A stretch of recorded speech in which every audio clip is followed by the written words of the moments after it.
10 years TRS politics చేసిన దాంట్లో EVM influence ఏమైనా ఉందా? ఇవి తప్పు అని చెప్పగలిగే వాళ్ళు లేరు. ఇప్పుడు ఈవీఎం ట్యాంపరింగ్ కాదు అని చెప్పగలిగే నాయకుడు ఎవరు లేరు ఈ భూమి మీద. అవకాశం ఉంటుందని చెప్తారు.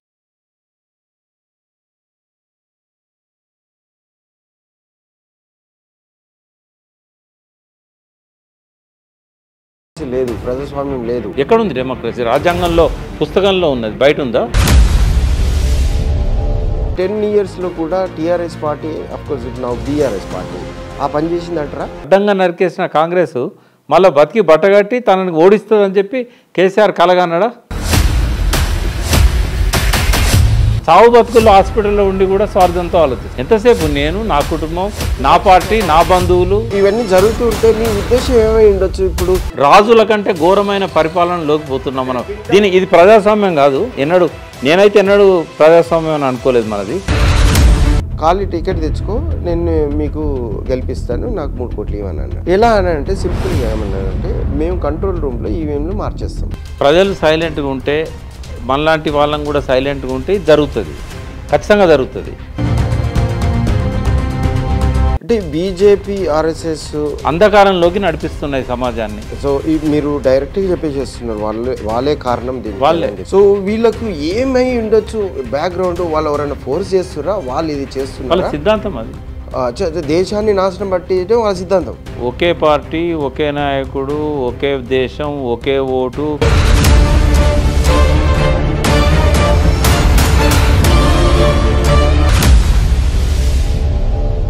నమస్తే. వి ప్రకాష్ గారు టీఆర్ఎస్ ఫౌండర్ అండ్ రాష్ట్రంలో చెప్పుకోదగ్గ మేధావి, అన్ని రకాలుగా అడ్వైజర్గా పనిచేసిన వి ప్రకాష్ గారు మన ముందున్నారు. ఈరోజు interview main topic EVM trending politics అనా మీ యొక్క ఎక్స్పీరియన్స్ దీని మీద, ఈవీఎం బేస్డ్ మీద చిన్న ఒపీనియన్, మీ అనుభవంలో 10 years టీఆర్ఎస్ పాలిటిక్స్ చేసిన దాంట్లో ఈవీఎం ఇన్ఫ్లుయెన్స్ ఏమైనా ఉందా? ముందుగా మీకు నా అభినందనలు మురళి గారు. ఎందుకంటే బొమ్మకు మురళి అంటే సమాజ మార్పు కోసం మంచి సినిమాలు తీస్తాడు, మంచి సంఘ కార్యకర్త, సంస్కర్త. ఆ కోణంలో చూసాము. ఇవాళ మీరు యాంకర్గా నన్ను ప్రశ్నలు అడుగుతున్నందుకు I'm wishing you all the best. మీకు శుభం జరగాలి. ముందు కూడా చాలా పెద్ద పెద్ద వాళ్ళని కూడా మీరు ఇంటర్వ్యూ చేయాలని నేను కోరుకుంటున్నా. ఇది మీకు వృత్తి కాకపోయినా కూడా ఒక హాబీగా దీన్ని కొనసాగించినట్టయితే బాగుంటుంది. సో మీరు అడిగిన ప్రశ్నకు సమాధానం ఏంటంటే, ఈ ఈవీఎం మిషన్స్ ఫస్ట్ మన ఈసీఐలోనే తయారైనాయి దాదాపుగా 20 సంవత్సరాల క్రితం.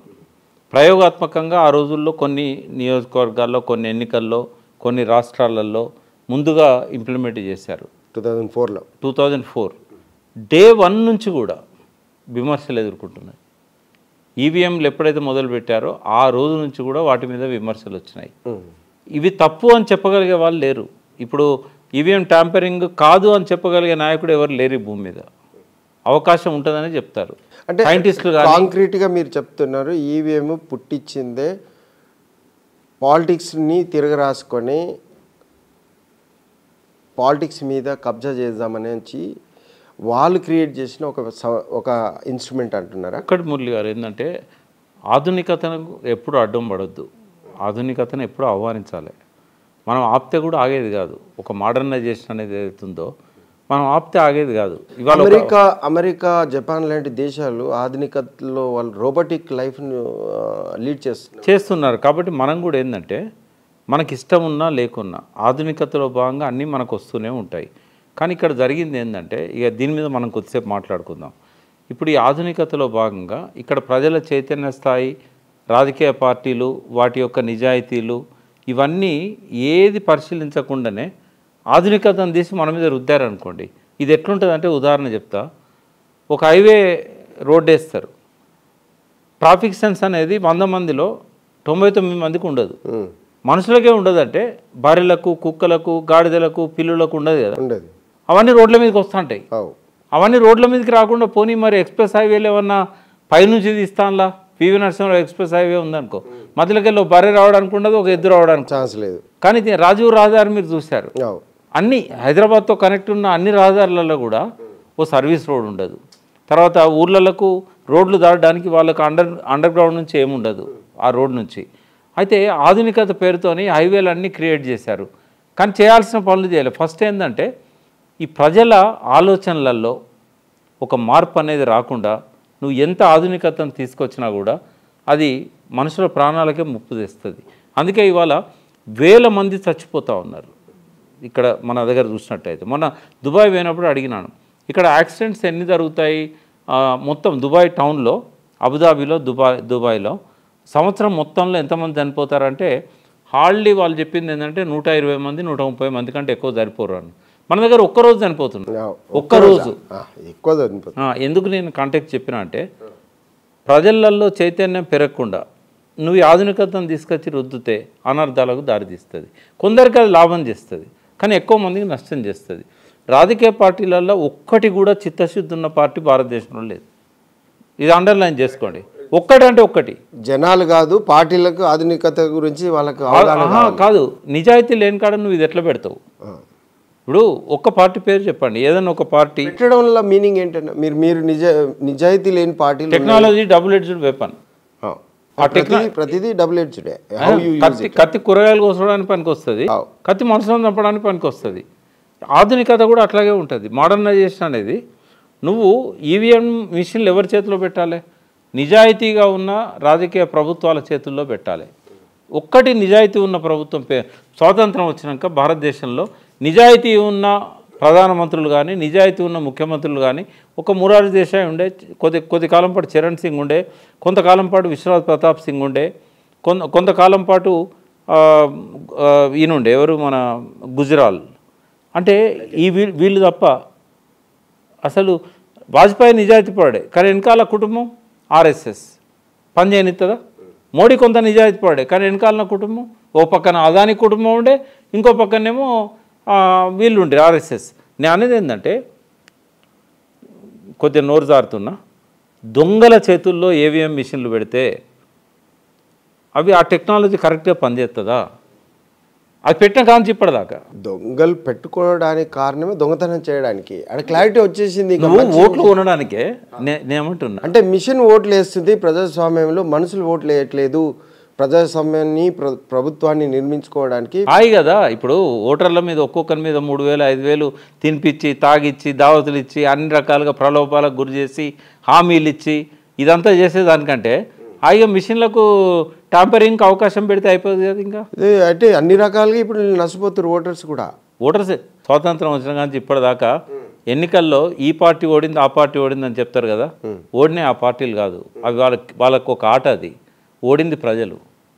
47 నుంచి ఈనాటి వరకు స్వతంత్రం యొక్క మౌలిక ఆశయాలని నెరవేర్చలేదు కదా. గాంధీ ఉంటే ఎన్నిసార్లు ఆత్మహత్య చేసుకున్నట్టు బతుకుంటే. అయితే ఇప్పుడు మీరు డైరెక్ట్గా ఒప్పుకుంటున్నారు, పార్టీలు వాళ్ళు ఈవీఎం క్రియేట్ చేశారు, వాళ్ళ స్వలాభం కొరకే అది ఎన్ఫోర్స్ చేశారు, దాన్ని వాడుతున్నారు.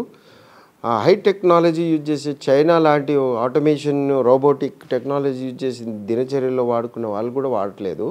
వీళ్ళు వాడుకోవడానికి కారణం ఏంటంటే దొంగలు వీళ్ళు అని చెప్తున్నారు మీరు. పక్కా దొంగలు. అయితే ఈ లాస్ట్ టైం ఈ 10 yearsలో కూడా టీఆర్ఎస్ పార్టీ, అఫ్కోర్స్ ఇప్పుడు నా బీఆర్ఎస్ పార్టీ ఆ పని చేసిందంటారా? అంటే రాష్ట్ర ఎలక్షన్ కమిషన్ రాష్ట్ర పార్టీల చేతుల్లో ఉండదు. ఐదర్ ప్రధానమంత్రి అన్నా ముఖ్యమంత్రికో లేకుంటే ప్రతిపక్ష నాయకునికో సన్నిహితంగా ఉండి తన పొత్తు కలిసి ఇద్దరు కలిసి అన్న దొంగతనం చేయాలి. అంటే పొత్తు కలిసి దొంగతనం చేసిరు అంటున్నారు మీరు? అవకాశం లేదు, ఇది టీఆర్ఎస్ పార్టీకి అవకాశం లేదు. ఎందుకంటే ఇక్కడ ఒకటి చెప్తా, నేను కొంచెం లోతుగా పోదాం మురళి. ఇప్పుడు ఈ టాపిక్ చుట్టే మాట్లాడు అంతే. ఎలక్షన్ ఈవీఎం మిషన్స్ ఉంటాయి కదా, వీటి మీద అధిపతి ఎవరు? సెంట్రల్లో ఎలక్షన్ కమిషన్. ఎలక్షన్ కమిషన్లో మొదటి నుంచి కూడా స్వాతంత్రం వచ్చిన దగ్గర నుంచి కూడా ఒక ఆనవాయితీ ఉన్నది. 3 సభ్యులు ఉంటారు election commissioners. Chief commissioner change అయిపోయింది, అట్లా కాదు, 3 ఉంటారు. ఈ 3లో ఒకరేమో ప్రధానమంత్రి, ఒకరేమో సుప్రీంకోర్టు చీఫ్ జస్టిస్, 3వ వ్యక్తి ఏమో ఇది ప్రజాస్వామ్య దేశం కాబట్టి ప్రతిపక్ష పార్టీ నుంచి ఒక ప్రతినిధి ఉంటారు. ఇళ్ళకెళ్ళి సుప్రీంకోర్టు చీఫ్ జస్టిస్ ఎందుకు మాయమైండు? ఆ మాయమైన సుప్రీంకోర్టు చీఫ్ జస్టిస్ ప్లేస్లో ఒక హోమ్ మినిస్టర్ ఎందుకు వచ్చిండు? ఏ లాభం కోసం వచ్చిండు? ఎందుకు మార్చాల్సి వచ్చింది? అంటే ఇది నరేంద్ర మోడీ చేశాడు, తెలియాలి. ఇది ఎవరు చేశారు? నరేంద్ర మోడీ ఆ చట్టాన్ని మార్చి హోమ్ మినిస్టర్ను సుప్రీంకోర్టు చీఫ్ జస్టిస్ ప్లేస్లో తీసుకొచ్చాడు. ప్రజలకు హోమ్ మినిస్టర్ మీద నమ్మకం ఉంటుంది. నువ్వు ఆల్రెడీ ప్రైమ్ మినిస్టర్ ఉన్నావు కదా, ప్రైమ్ మినిస్టర్ ఉన్నాక మళ్ళీ హోమ్ మినిస్టర్ ఎందుకాడ? రెండవది, సుప్రీంకోర్టు చీఫ్ జస్టిస్ స్థాయికి ఏనాటికైనా హోమ్ మినిస్టర్ ఎదగలుగుతాడా? అంటే మెజారిటీ ఎవరిది ఉంది? ముగ్గురులో ప్రైమ్ మినిస్టర్, హోమ్ మినిస్టర్ ఒక పార్టీ వాళ్ళే ఉంటారు. అపోజిషన్కి ఏమైనా నోరు ఉండదు. ఇక్కడ జరిగింది కూడా చెప్తా, ఇంకొద్దిసేపు నన్ను మాట్లాడియాలి, ఎందుకంటే ఇది చాలా ఇంపార్టెంట్ పాయింట్, జనంలోకి పోవాలి. ఏం చేశారు? ఇద్దరు కలిసి అతను తీసేసి హోమ్ మినిస్టర్ను ప్రధానమంత్రి కలిసి ఒక లిస్ట్ తయారు చేశారు మొన్న. ఇదే first time supreme court chief justice లేకుండా నియమించిన వాళ్ళల్లో ఆల్ ఆఫ్ ఎ సడన్ ఈసీఐని నియమించిన దానిలో కమిటీని నియామకం చేసే ముగ్గురి కమిటీని నియామకం చేసే వాళ్ళల్లో సుప్రీంకోర్టు చీఫ్ జస్టిస్ తొలగిచ్చేసిండు. అమిత్ షాని నియమించిండు. ఎవరిని నియమించిండు? తన దగ్గర పనిచేసిన వాడిని నియమించిండు. మోడీ ఎవరిని నియమించుకున్నాడు? మోడీ దగ్గర పనిచేసిన వాడిని నియమించుకున్నాడు. అంటే వీళ్ళంతా సబార్డినేట్స్. పొద్దున్న లేస్తే ఎస్ బాస్ అని చెప్పేవాళ్ళు. 1 సంవత్సరం కాదు, 9 సంవత్సరాలు వాళ్ళ దగ్గర ఎస్ బాస్ అని గులాంగిరి చేసిన వాళ్ళను వాళ్ళ రిటైర్ అయిన తర్వాత పెట్టిండ్రు. తర్వాత ఏం జరిగింది చెప్తా. ప్రతిపక్షం నుంచి ఒక అతన్ని నామినేట్ చేశారు, మల్లికార్జున ఖర్గే గారు. ఆయనకు ఎప్పుడు ఇచ్చారు తెలుసా ఈ పేర్లు? ఏది ఒక ఎలక్షన్ కమిషనర్ ఒక అతన్ని నియమించడానికి అవకాశం ఉండే అక్కడ, ఒకరు కాదు ఇద్దరిని. అయితే ఆ లిస్ట్ ఫైనలైజ్ చేయాలి కదా ముగ్గురు కలిసి. ఎప్పుడు ఇచ్చారు తెలుసా? రాత్రి 10 గంటలకు 600 పేర్లు పంపారు. రేపొద్దున మీటింగు, అందులో నియమించాలి ఇద్దరిని. 600 పేర్లు ఆయన షార్ట్ లిస్ట్ ఎట్లా చేయగలుగుతాడు? పొద్దున ఏమైంది? మీటింగ్ కాడిపోయిన్లు. పోయినాక ఎజెండా ముందు పెడతారు కదా, అప్పుడు 6 పేర్లు పెట్టిండ్రు. ఈ 600 మందిలోకి వెళ్ళి మేము 6 పేర్లు సెలెక్ట్ చేసినాము, ఈ 6 వెళ్ళి మీరు ఎవరినైనా సూచించండి ఇద్దరిని. 6 ఎవరు? ఆయన ఎక్కడ ఎంక్వైరీ చేసుకుంటాడు? ఫైనల్గా ఏమైంది? ఆ మోడీ ఉన్న అమిత్ షా సూచించిన వాళ్ళను పెట్టేసింది. ఇక వాళ్ళంతా ఎవరి కంట్రోల్ ఉంటారు? మరి వాళ్ళేమో మోడీ కంట్రోల్ ఉంటారు, ఈవీఎంలేమో వాళ్ళ కంట్రోల్ ఉంటాయి. ఎట్లా నమ్మాలి? ప్రజలకు ఎట్లా విశ్వాసం వస్తుంది? ఇప్పుడు ఇంటెన్షనల్గా బీజేపీ పార్టీ ఆర్ మోదీ డైరెక్ట్గా బీజేపీ అనే పాడకుండా మోదీ గారు ఎలక్షన్ల మీద కబ్జా చేసి పెట్టారు. అందుకనే అబ్కి బార్ 400 పార్ అని చెప్పి ఆయన కాన్ఫిడెంట్గా అన్నారు. మళ్ళీ ఎందుకు ఫెయిల్ అయ్యాడు? అన్ని దిక్కులో చేయడం సాధ్యం కాదు. ఎందుకంటే ఈవీఎంలను ట్యాంపరింగ్ చేయాలంటే మొత్తం భారతదేశ వ్యాప్తంగా ప్రతి పోలింగ్ బూత్లో 2, 3 ఉంటాయి. అంటే ఇన్ని పోలింగ్ బూతులలో ఇంతమందిని మేనేజ్ చేయడము, మిషన్లను ఇన్ని పోలింగ్ బూత్లలో పంపే మిషన్లను ట్యాంపరింగ్ చేయడం అనేది సాధ్యం కాదు. వాళ్ళు ఒక కాన్స్టిట్యున్సీ తీసుకున్నారనుకోండి, అక్కడ మనం చేసుకోగలుగుతాం. ఒక 6 నెలల ముందు నుంచి ప్రయత్నం చేస్తే ఒక స్టేట్లో చేయగలుగుతాం. అయితే రాజకీయ పరిణామాలు చాలా వేగంగా జరుగుతూ ఉంటాయి. అసలు ఎక్కడ చేయాలి, ఎక్కడ చేయకూడదు, అది machine it is operated, it is commanded by the ECI. అంటే వాళ్ళ రిమోట్ కంట్రోల్ ఉండదు. కమాండెడ్ ఎట్లుంటుంది అంటే instructions are given by him. Instructions ఇస్తారు. వాడు సెలెక్టివ్గా ఒక కాన్స్టిట్యుయెన్సీని మనం దీన్ని టార్గెట్ చేసుకోవాలి అని అంటే దాంట్లో అవుతుంది. అయితే ఎప్పుడు కాన్స్టిట్యుయెన్సీలలో ఓటర్లు మెజారిటీ ఓటర్లు ఎప్పుడు డిసిషన్ తీసుకుంటారు? 48 అవర్స్ ముందు డిసిషన్ తీసుకుంటారు. అంత తొందరగా ముందు నుంచి నేను గెలవను అనుకున్నది వేరు, ముందు నుంచి గెలుస్తా అనుకున్నది వేరు. ఇక్కడ మోడీ ఏమైందంటే మీరు చెప్పిన ఇది చెప్తాను నేను, మీరు అడిగిన ప్రశ్న ఎందుకు అడిగినా నాకు తెలుసు. ఉత్తరప్రదేశ్లో 80కి 80 వస్తాయి అనుకున్నాడు మోడీ.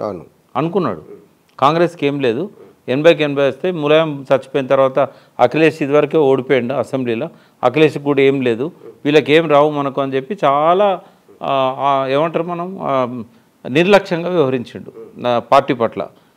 అంతకుముందు కూడా మోడీ పోయి గెలిపించుకున్నాడు కదా యోగిని. కాబట్టి యోగికి తిరుగులేదు అనుకున్నాడు. దెబ్బ కొట్టింది ఉత్తరప్రదేశ్. ఆయన ఎక్కడైతే ఎలక్టోరల్ మిషన్ల మీద ఆధారపడ్డాడంటే ఒరిస్సా అండ్ ఆంధ్రప్రదేశ్, ఇంకా కొన్ని ప్రాంతాలు, అక్కడ ఆయన అనుకున్నట్టుగా తీసుకురాగలిగాడు. అంటే మీరు ఈ పర్టికులర్ టైంలో ట్యాంపరింగ్ అనేది మాన్యువల్గా జరిగింది అని చెప్పి అని అనుకుంటారు కాదు, మిషన్ తయారు చేసేటప్పుడే అందులో అరేంజ్మెంట్స్ ఉంటాయి. ఓకే, మీరు ఒకసారి రకాలుగా చేయొచ్చు. మీరు ఒకసారి వివి రావు గారిని కూర్చోబెట్టండి. ఎందుకంటే డే 1 నుంచి ఎలక్ట్రానిక్ ఓటింగ్ మిషన్ల మీద సుప్రీంకోర్టు దాకా ఎన్నోసార్లు పోయి ఫైట్ చేసింది వివి రావు గారు. రావు గారు టెక్నీషియన్, ఆయన ఇంజనీర్ కానక్కర్లేదు. ఇప్పుడు నేను ఇంజనీర్ నేను, కానీ 600 మంది సాగునీటి శాఖ ఇంజనీర్లు నా అభిమానులు, వాళ్ళు నా దగ్గరకు వచ్చి చాలా విషయాలు అడుగుతూ ఉంటారు. మనకేంటంటే సబ్జెక్టు మీద తరో ఉన్నట్టయితే వాళ్ళు ఏదైనా చేయగలుగుతారు. ఆయన దాని మీద బాగా లోతుగా పరిశోధన చేశాడు, రీసెర్చ్ అండ్ సే. ఇంకోటి ఆయన కోర్టులో డైరెక్ట్గా పిటిషనర్ కదా. ఇప్పుడు ఎన్ని పిటిషన్లు పడ్డాయి సుప్రీంకోర్టులో? చాలా పిటిషన్లు పడ్డాయి. ఇవన్నీ చేస్తున్నా కూడా కాన్స్టిట్యూషనల్ బాడీ వాళ్ళకున్న ఆ యొక్క ఏదైతే హక్కులు ఉన్నాయో, ఆ రైట్స్ ఉన్నాయో, వాళ్ళ రెస్పాన్సిబిలిటీ ఎందుకు ఎగ్జిక్యూట్ చేయలేకపోతుంది అన్నట్టు. అంటే ఆఫీసర్స్లో ఒక శాంటిటీ తగ్గిందా, వాళ్ళ బాధ్యత తగ్గిందా, లేకపోతే కేంద్ర ప్రభుత్వ ఆధీనంలో లోబడి పనిచేయని ఒక్క నాయకుని పేరు కానీ, అంటే ఒక అధికారి పేరు కానీ, ఒక సంస్థ పేరు కానీ మీరు చెప్పగలుగుతారా? ఉదాహరణకి ఏంటంటే కాన్స్టిట్యూషనల్ ఫ్రేమ్వర్క్లో రాజ్యాంగానికి టిఎన్ శేషన్ గారు ఉన్నారు, ఆయన ఇండిపెండెంట్. ఆ రోజులు పోయినాయి. అంటే ఎట్లా పోయినాయి, ఎట్లా దేని వల్ల పోయినాయి అని అనే పాయింట్ ఎట్లా వస్తుంది? అంటే ఒక డిక్టేటర్షిప్ అనేది ఎవరైతే ప్రధానమంత్రులు అవుతారో, ఎవరైతే ముఖ్యమంత్రులు అవుతారో, డిక్టేటర్ ఎలా అవుతుండొచ్చు అన్న మీ ఉద్దేశంలో? ఇదే డిక్టేటర్షిప్. వాళ్ళ మెజారిటీ సభ్యులు ఉంటారు కాబట్టి వాళ్ళు ఇష్టం వచ్చినట్టు చట్టాలు. డెమోక్రసీలో వాళ్ళ సిస్టమ్స్ అన్ని పనిచేస్తున్నాయి. ఇప్పుడు ఒక్క నిమిషం, బ్రిటిష్ వాళ్ళని మనం ఎందుకు వెనుక పంపించినాం? దుర్మార్గమైన చట్టాలు చేశారు. వాళ్ళ చట్టాలన్నీ కూడా వాళ్ళ కోసం పనిచేసినాయి తప్ప ప్రజల కోసం కాదు అని చెప్పి ఒక డెమోక్రటిక్ సెటప్ ఏర్పాటు చేసుకోవడానికి బ్రిటిష్ వాళ్ళని పంపించాం. అయితే ఇప్పుడు వచ్చే కొత్త చట్టం రేపు జూలై 1 నుంచి, రేపే ఎల్లుండి, Indian penal code, Indian criminal procedure, Bharatiya Nyaya Samvidhanam పెట్టి కొత్తగా పెట్టిండ్రు పేర్లు, సంహిత అనేది ఏదో పెట్టిండ్రు.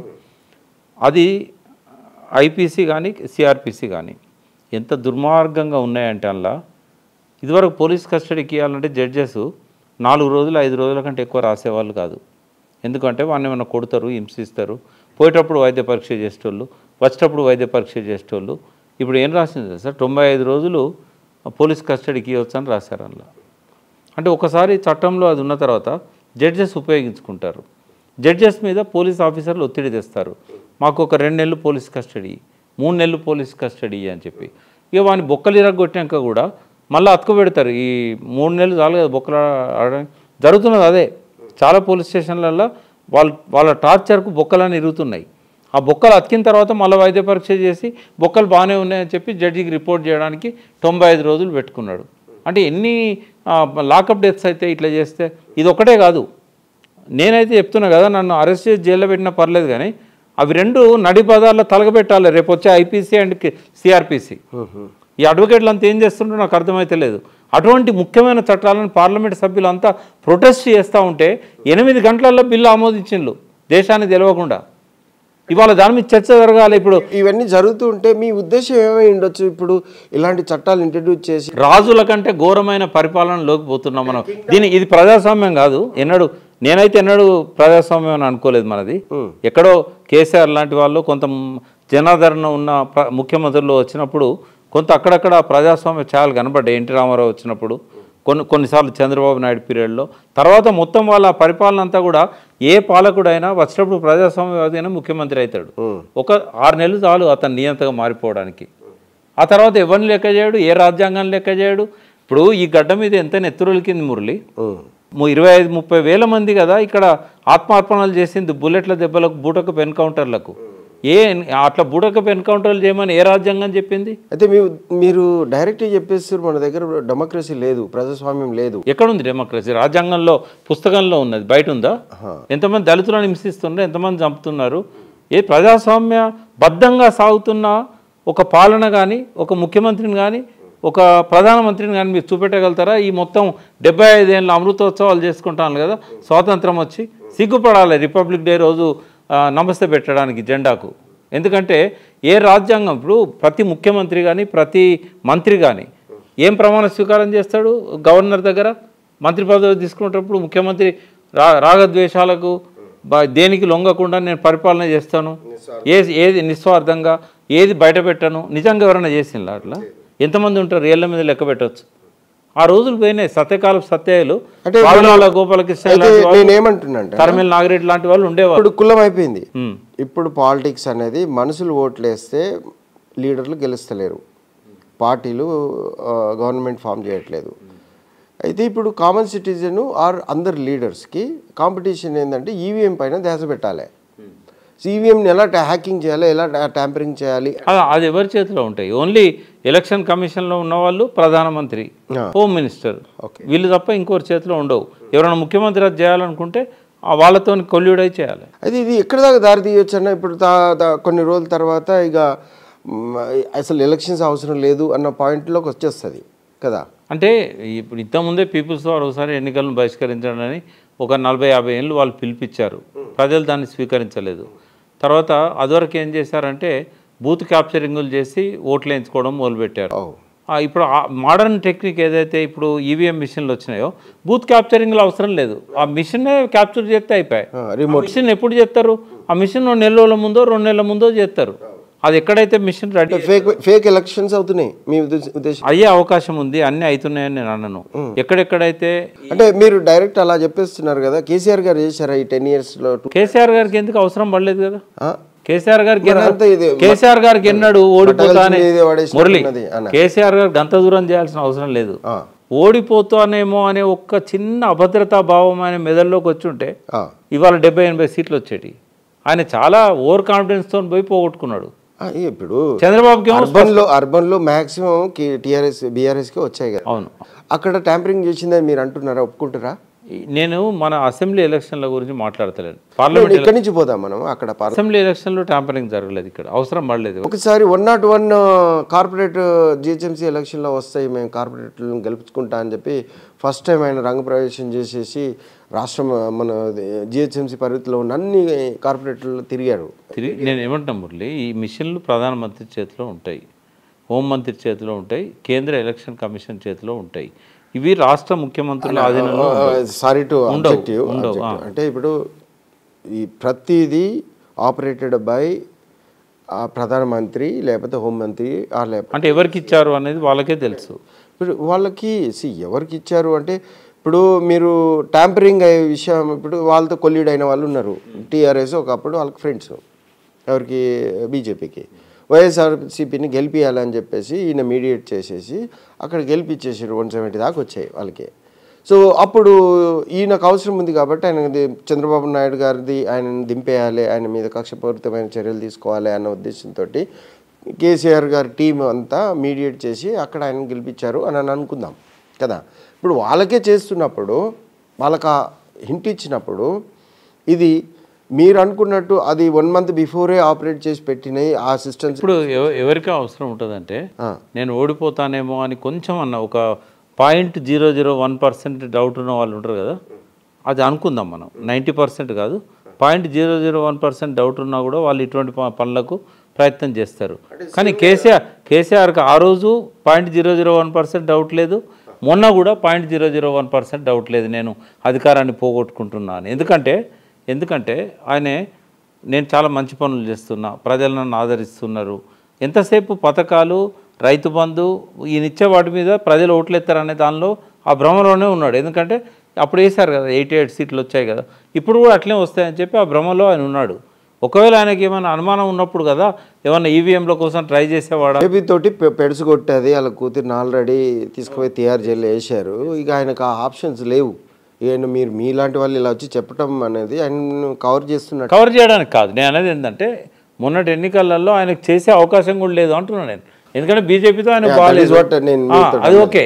కానీ అప్పుడు 88 వచ్చినప్పుడు కూడా ఆయనకు అవసరం లేకుండే అంటున్నా. రైతు బంధువుని నమ్ముకున్నాడు ఆయన, ఈవీఎంలో నమ్ముకోలే. ఇక్కడ అట్లా ఆలోచించారు తెలంగాణలో. కానీ ఒక్కసారి కేసీఆర్ గారిని కానీ లేకపోతే ఈవెన్ టెక్నాలజీ తెలిసిన పర్సన్ మీరు ఇంత క్లారిటీగా క్లిస్టర్ క్లియర్గా చెప్తున్నారు, పక్కా 100% ఈవీఎంను ట్యాంపరింగ్ చేయొచ్చు అని. మరి కేటీఆర్ గారు తెలియదా? యూఎస్లో ఉండేసి వచ్చిండు, ఐటీ మినిస్టర్, ఆయనకు తెలుసు. కానీ వాళ్ళు బయటకు వచ్చి మాట్లాడతలే ఏంటి అంటే ఒప్పుకుంటున్నారా? అంటే ఇక్కడ మన స్టేట్లో అది జరగలేదని కదా. రేవంత్ రెడ్డి కానీ వీళ్ళెవరు కూడా అసెంబ్లీలో అధికారంలోకి రావడానికి కానీ పార్లమెంట్లో ఇప్పుడు వాళ్ళ విషయం కాదన్న. ఇప్పుడు దేశానికి సంబంధించిన విషయం అయితే బీజేపీ అనేది మన దేశాన్ని డెమోక్రసీ నుంచి కింగ్డమ్లోకి తీసుకుపోతుందన్న విషయము ఒక సాటి పౌరుడుగా, మళ్ళీ లీడర్గా అండ్ బాధ్యత గల ఒక వ్యక్తిగా కేటీఆర్ అండ్ ఈ టీమ్ అని అనుకుందాం. ఇంటలెక్చువల్ చాలామంది ఉన్నారు కదా, ఎందుకు బయటకు వస్తలేదు? ఇప్పుడు మీరు వచ్చినట్టు యుద్ధానికి పోయేటప్పుడు శత్రువు ఎవరో వాళ్ళకి తెలిసి ఉండాలి. కన్ఫ్యూజ్ అయ్యిండు వాళ్ళు. ఏంటంటే కాంగ్రెస్ను టార్గెట్ చేశారు, బీజేపీని చేయాల్సింది కాంగ్రెస్ను టార్గెట్ చేశారు. అది వాళ్ళ తప్పది. Any electronic device is tamperable, EVM is not exceptional. ఇది ఒకరోజు కాదు, 90s ఎప్పుడైతే ఎలక్ట్రానిక్ డివైస్ వచ్చిందో అప్పటి నుంచి కూడా మనం ట్యాంపర్ చేయొచ్చు, దానికి మిడిల్ చేయొచ్చు. ఇది కొత్త విషయం ఏం కాదు. కేసీఆర్ గారు చదువుకోలేరేమో కాబట్టి ఆయనకు తెలియకపోవచ్చు అని అనుకుందాం. టెక్నాలజీ కొంతవరకు అనుకుందాం అన్న, ఒక మినిట్ కొరకు ఆలోచిద్దాం. ఈయనకే తెలుసు కదా, తెలుసు. ఈయనకు మైక్రోసాఫ్ట్ తెలుసు, గూగుల్. మీరు అడగండి ఆయన ఒపీనియన్, అవకాశం ఉందా లేదా, టాంపరింగ్ అయిందా లేదా అంటే అడిగేదాకా ఎందుకు చెప్పట్లేదు? Why can't he come on the road? వాళ్ళు చెప్పాల్సింది అది కాదు. ఈ రాజకీయ పార్టీలు అన్నీ కలిసి ఈ స్లిప్స్ ఉంటాయా, సుప్రీంకోర్టు చేపట్టి ఆ స్లిప్ అనేది పెట్టిండ్రు. ఆ స్లిప్స్ అన్ని కౌంట్ చేయాలని చెప్పి డిమాండ్ చేయాలి. ఇది ఎట్లా ఒప్పుకుంటారని ఆల్రెడీ ట్యాంపరింగ్ అయిన దాన్ని how can they do it? నేను దొంగని ఆల్రెడీ ప్రూవ్ చేస్తాను. లేదు, స్లిప్ ఏమైందంటే స్లిప్ కరెక్ట్ నువ్వు దేనికి వచ్చినావో అదే చూపెడతావు. అవునవును, నాకు అర్థమైంది. టాలీలో తేడా వస్తుంది. ఇప్పుడు లాస్ట్ టైం అద్దంకి దయాకర్ కాన్స్టిట్యున్సీలో సేమ్ థింగ్, అది ప్రాబ్లం వస్తే ఆయన సుప్రీంకోర్టు దాకా పోయాడు. It is still going on. అయితే ఏమైందంటే సుప్రీంకోర్టు గతంలో ఒక జడ్జిమెంట్ ఇచ్చింది, ఇట్లనే పోయిన్లు వీళ్ళు వివి రావు లాంటి వాళ్ళు పోయిన్లు. పోతే ఏమైందంటే 2% ఓట్స్ లెక్క పెడితే చాలు, దాన్ని బట్టి మనం నిర్ధారణకు రావచ్చు అని అప్పుడు సుప్రీంకోర్టు చెప్పింది. నేనేమంటున్నా, ఇప్పుడు ఎట్లా బ్యాలెట్ పేపర్స్లలో మనం లెక్క పెట్టినప్పుడు ఒక అసెంబ్లీ ఎన్నికల్లో రాత్రి 12 వరకు ఫలితం వచ్చేది. తప్పేమున్నది? మొన్న ఎమ్మెల్సీ ఎలక్షన్లో మల్లన్న గెలిచిన ఎలక్షన్ ఉంది, తీర్మార్ మల్లన్నది 3 రోజులు 4 రోజులు లెక్క పెట్టింది. మరి ఒక రోజులో రాత్రి 12 గంటల దాకా దొంగతనం చేద్దామని అలా క్లారిటీ ఉంది కదా. ఈ పార్టీలన్నీ ఇప్పుడు పెట్టాల్సిన డిమాండ్ ప్రజలు పెట్టాలి పార్టీల మీద. మీరందరూ కూడా ఎలక్షన్ కమిషన్ దగ్గర పోయి ఇట్లా అయితేనే మేము ఎలక్షన్లో పార్టిసిపేట్ చేస్తాం, లేకుంటే మేము కూడా బహిష్కరిస్తాం అని చెప్పి గట్టిగా మొండికేయాలి. సుప్రీంకోర్టు పోవాలి, పార్టీల తరఫున అఫిడవిట్లు ఇవ్వాలి. వీళ్ళు వేసిన పిటిషన్లల్లో ఈవీఎంల మీద మాకు నమ్మకాలు లేవు, టెక్నాలజీ అనేది డబుల్ ఎడ్జ్డ్ వెపను, ఎలక్షన్ కమిషన్ ఆదేశించండి, ప్రతి స్లిప్ కూడా లెక్క పెట్టాలి, లేదు అని అంటే మొత్తం బ్యాలెట్ పేపర్లు మళ్ళీ చేయండి. ఎవరు చేయాలి? సుప్రీంకోర్టు డైరెక్షన్ ఇవ్వాలి. సుప్రీంకోర్టు కూడా వాళ్ళే పెట్టుకున్నారు కదా, వాళ్ళు పెట్టుకున్నారు, అన్ని వాళ్ళే పెట్టేసుకున్నారు కదా. ఇప్పుడు మనకున్న దిక్కు అది ఒకటే కదా, అది కూడా పోయింది. అది కూడా పోయినాక చేసేది ఏం లేదు. ఎందుకంటే ఇప్పుడు గట్టిగా అన్నాం అనుకో, నన్ను కంటెంప్ట్ ఆఫ్ కోర్టు పెట్టి జైల్లో వదులుతారు. ఇదివరకే నేను ఒక 7 సంవత్సరాలు కంటెంప్ట్ ఆఫ్ కోర్టులో జడ్జి నేను ఏమనకపోయినా కూడా తనని నేను తిట్టినా అని చెప్పి ఒకటి బెంచ్ క్లర్క్తో రాయించుకొని సుప్రీంకోర్టుకు పోయి నన్ను 7 ఏళ్ళు తిప్పిండు. కపిల్ సిబాల్ చేయబట్టి ఆ కంటెంప్ట్ ఆఫ్ కోర్టులకు వెళ్ళి నేను బయటపడ్డా. ఇప్పుడు మళ్ళీ మొదలవుతుంది మన ఇద్దరి మీద. అంటే వాళ్ళ చేతిలో ఇదే నియంతృత్వం, అంటే వాళ్ళ చేతుల్లో ఆ కంటెంప్ట్ ఆఫ్ కోర్ట్ బ్రిటిష్ పెట్టిండు కదా. భారతదేశం నియంతృత్వంలోకి జారిపోయింది అని మీరు చెప్తున్నారు. నేను వాస్తవంగా ఇప్పుడు ప్రజలకు అర్థమవుతుంది, బట్ నియంతృత్వంలోకి జారిపోయింది 1947లోనే. 47లోనే అంటే కింగ్డమ్ నుంచి కింగ్డమ్లోకి ట్రాన్స్ఫార్మ్ అయింది. డెమోక్రసీ పేరు మారింది, కొత్త సీసాలో పాత సారా. అంటే బిఫోర్ ఇండిపెండెన్స్ అన్న అంత కింగ్డమే, నువ్వు 10,000 సంవత్సరాల నుంచి చూస్తే అంత కింగ్డమే. ఇక్కడ ఒక ఆసక్తికరమైన చర్చకు నేను ఇప్పుడు ఏదైతే కింగ్డమ్స్ అని అంటున్నామో ఇంకా ఉన్నాయి కదా. అవును, పక్కన దుబాయ్లో ఉంది, ఇక్కడ కూడా మలేషియాలో కూడా కొంత రాజు పెత్తనం ఉంటుంది, ఈ పక్కనున్న అన్ని అరబ్ దేశాలలో ఉంటుంది. ఒక్క మాట నేను చాలా హార్ష్గా అంట, ప్రజాస్వామ్య పాలకులు అని చెప్పబడుతున్న వాళ్ళు వాళ్ళ కాలి గోటికి సరిపోరు. ఎంత అద్భుతంగా పరిపాలన చేస్తున్నారంటే అక్కడ వాళ్ళకు మనవడు ముఖ్యమంత్రి కావాలనే, కొడుకు ముఖ్యమంత్రి కావాలి, ప్రధానమంత్రి కావాలనే కోరికలు లేవు. ఎందుకంటే ఆ రాజవంశమే శాశ్వతంగా ఉంటుంది. బంగారం సంపాదించాలి, డబ్బు సంపాదించాలి.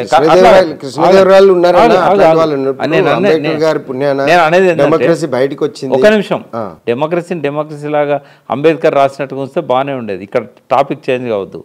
వాళ్ళకేమో డబ్బు మీద మోజు లేదు, ఎందుకంటే కావాల్సినంత డబ్బు మూలుగుతూ ఉంది. ఇప్పుడు వాళ్ళంతా ఫోకస్ పెట్టింది ఏం తెలుసా?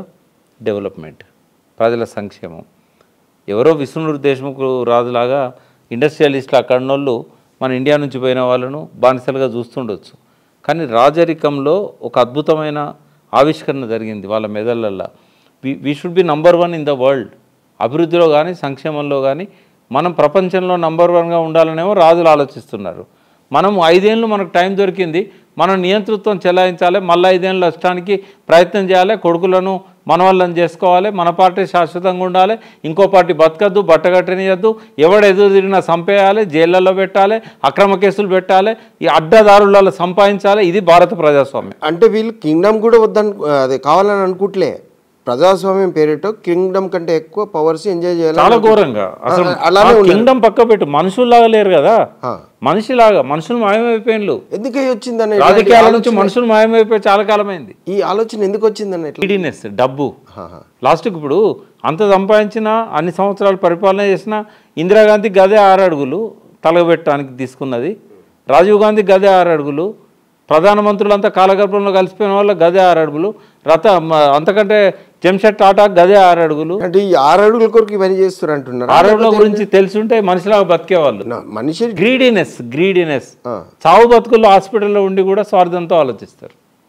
ఎంతసేపు నేను, నా కుటుంబం, నా పార్టీ, నా బంధువులు. కొన్ని మనిషి స్వభావం మారిపోయింది.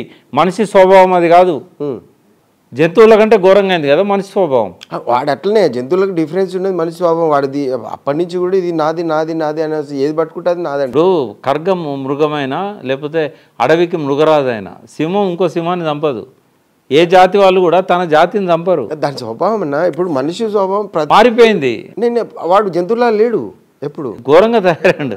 ఇప్పుడు రాక్షసులను చరిత్రలో చదువుతాం, వాళ్ళు గిరిజనుల ఆదివాసులు, వాళ్ళు కాదు రాక్షసులు, వీళ్ళు రాక్షసులు. లేదని ఇప్పుడు రాజుల కింగ్డంలో ఇప్పుడు వర్ణ వ్యవస్థ టైంలో కూడా వాళ్ళ యొక్క గ్రూప్ని, వాళ్ళ యొక్క ఆలోచనకి ఎవరైనా దగ్గరకు వచ్చినా ఆచార వ్యవహారాల రూపంలో దూరం పెట్టారు, కట్టడి చేశారు. ఇది మనిషి స్వభావం అని తెలిసినప్పుడు ఇంకా మనం దానికి డివైడ్ చేసి మనము కుక్కలను లేదా సింహాలతోటి కంపేర్ చేసుకోవడం యూజ్లెస్ కదన్నా.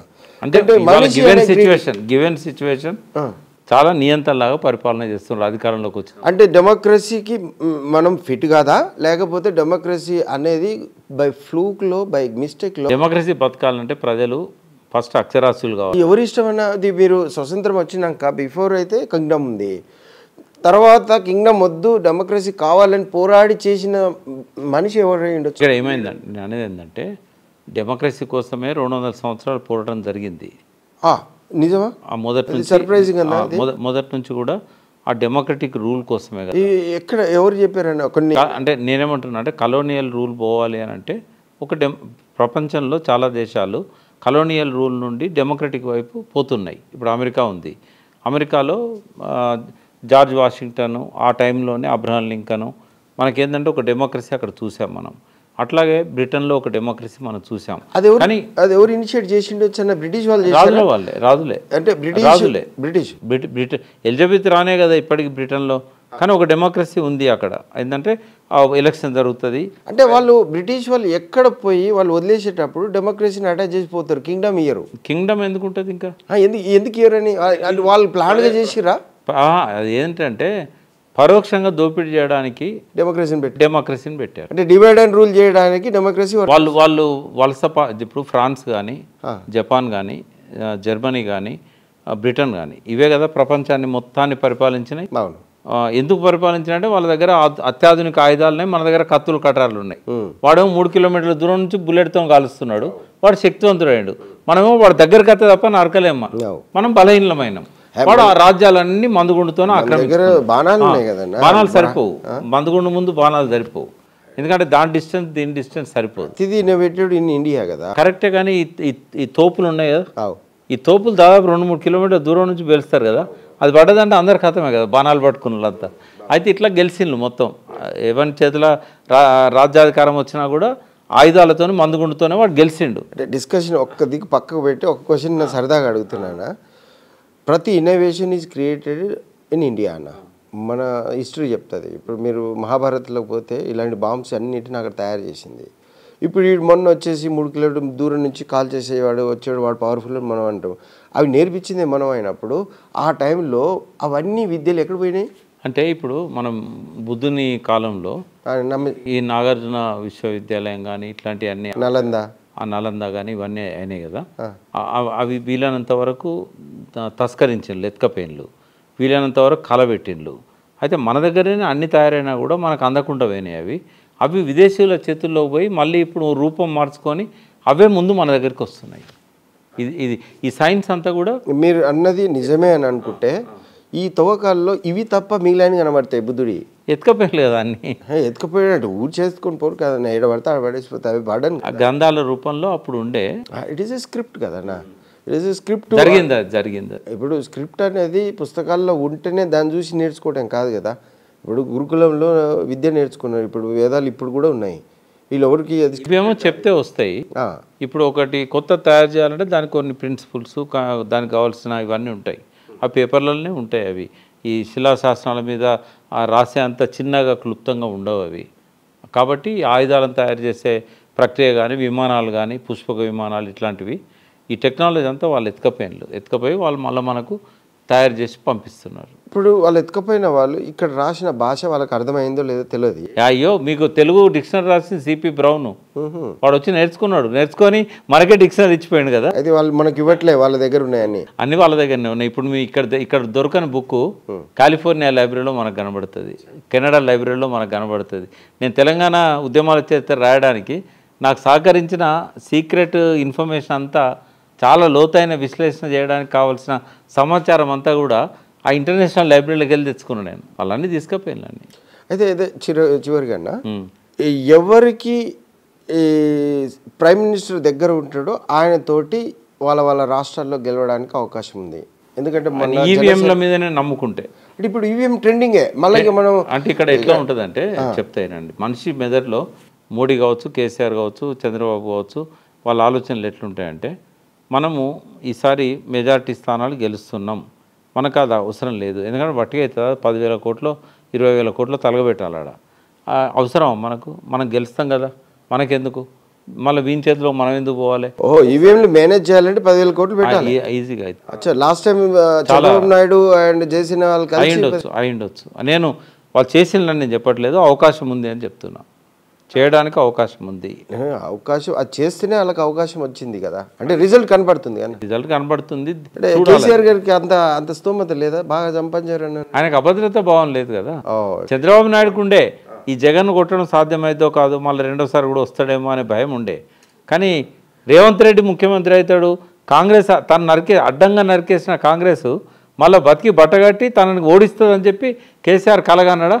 ఛాన్సే లేదు. ఈ లెక్కతో చూస్తాను కాంగ్రెస్ గెలుచుకునే కొన్ని సగం అన్నా బీజేపీ వాళ్ళకు ట్యాంపరింగ్ తోటి ఇవ్వచ్చు కదా. దానికి ఎవరు ఆపారు? ఎక్కడది? ఇక్కడ మన స్టేట్లో. మన స్టేట్లో బీజేపీ అనేది ఇది పార్లమెంటా అసెంబ్లీ అంటున్నా. అసెంబ్లీ ఎన్నికలలో వాళ్ళకేంటంటే ఈ పార్లమెంట్ ఎన్నికలనే ఫోకస్ చేశాడు మోడీ.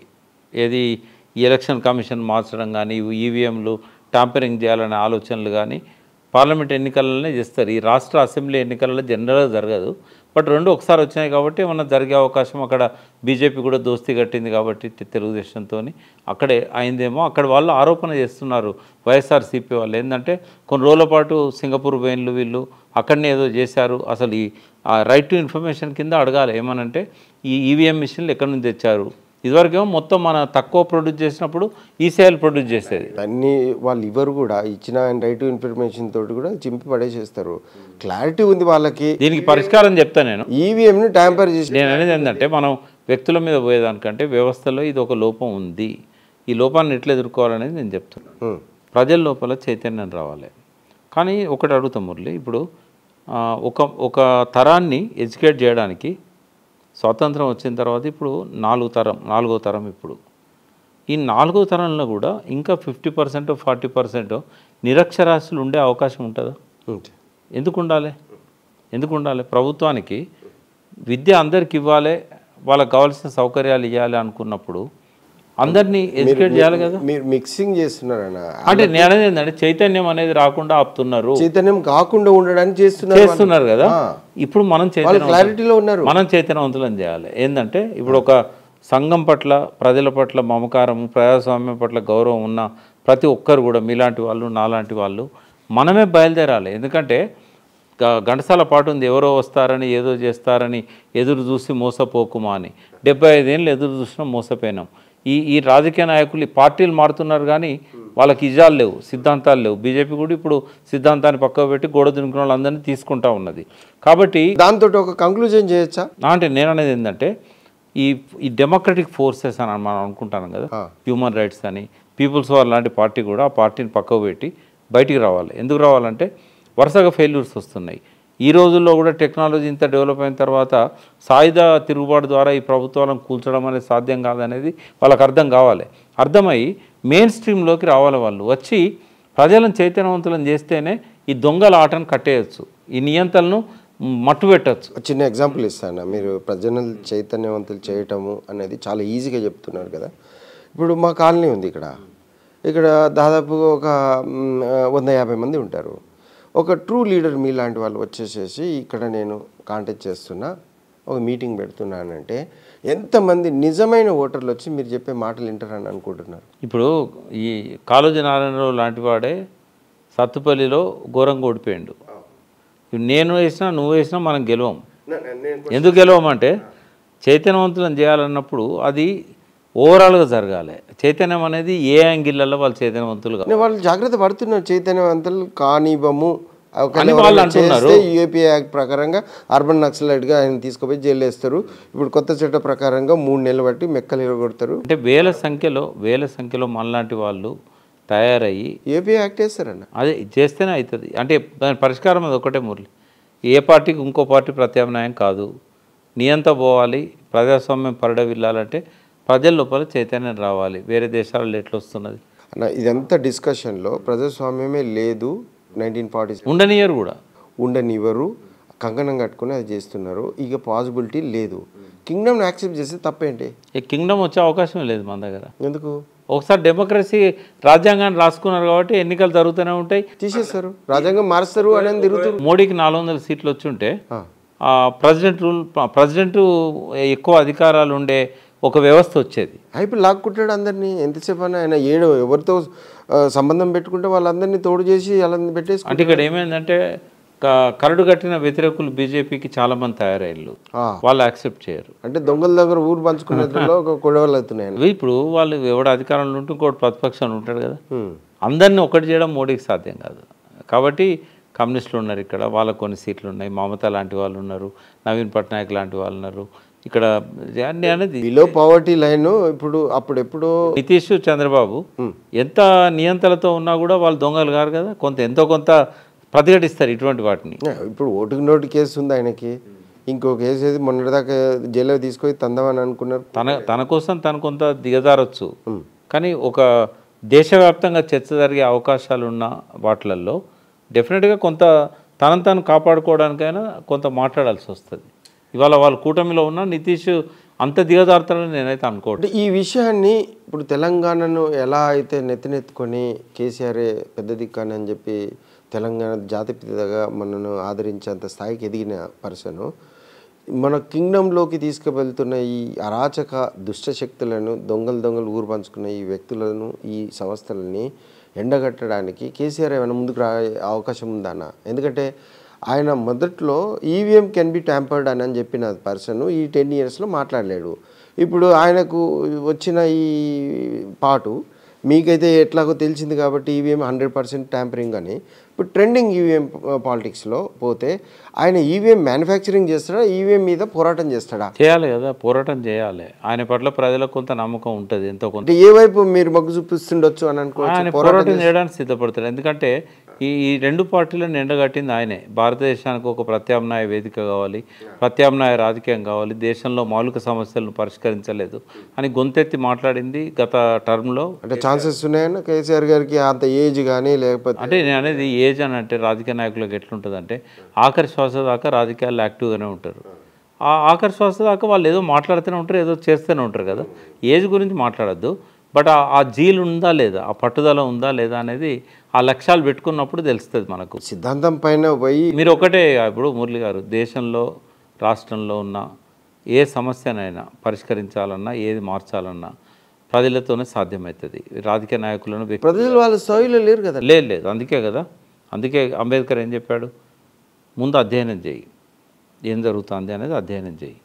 అంటే ప్రజల లోపల ఎందుకు ఇటువంటి నిరాశావాదం నిర్లిప్తత వచ్చింది, ఏం చేయాలనేది అధ్యయనం చేయి, తర్వాత వాళ్ళకు బోధించు, తర్వాత వాళ్ళని తయారు చేసి పోరాడు అన్నాడు. దీన్నే జయశంకర్ గారు ఇంకొక రకంగా ఏం చెప్పాడంటే ముందు భావజాల వ్యాప్తి చేయి, తర్వాత వాళ్ళని సమీకరించు, తర్వాత పోరాడు అన్నాడు, రాజకీయ ప్రక్రియ అన్నాడు. అంటే అంబేద్కరు 70 ఏళ్ళ కింద చెప్పిన, జయశంకర్ సార్ 20 ఏళ్ళ కింద చెప్పిన ఈ 3 మాటలే.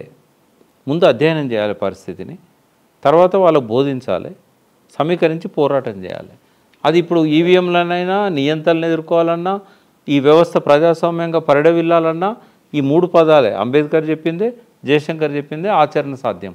వేరే సొల్యూషన్ ఈ మూడిటికి ప్రజలు సహకరించకపోతే వాళ్ళు ఇన్వైట్ చేస్తున్నారంట బానిసత్వంలోకి, లేకపోతే డిక్టేటరిజంలోకి. మేము కొట్టుకపోతున్నారు. వాళ్ళకి అట్లా ఉండవు. డిక్టేటరిజం కావాలి అని అన్నట్టు సంకేతాలు ఇచ్చినట్టేనా? కన్యాశుల్కం నవలలో ఒక డైలాగ్ ఉంటుంది, అనా మనకు భారతదేశానికి స్వాతంత్రం వస్తుందట అని చెప్పి ఒక అతను చెప్తాడు. చెప్తే మా ఊర్లో ఉన్న హెడ్ కానిస్టేబుల్ తబాదలు అవుతాడా అని అడుగుతాడు. వాడు ట్రాన్స్ఫర్ అవుతాడా అని అడుగుతాడు. తబాదలు అంటాం.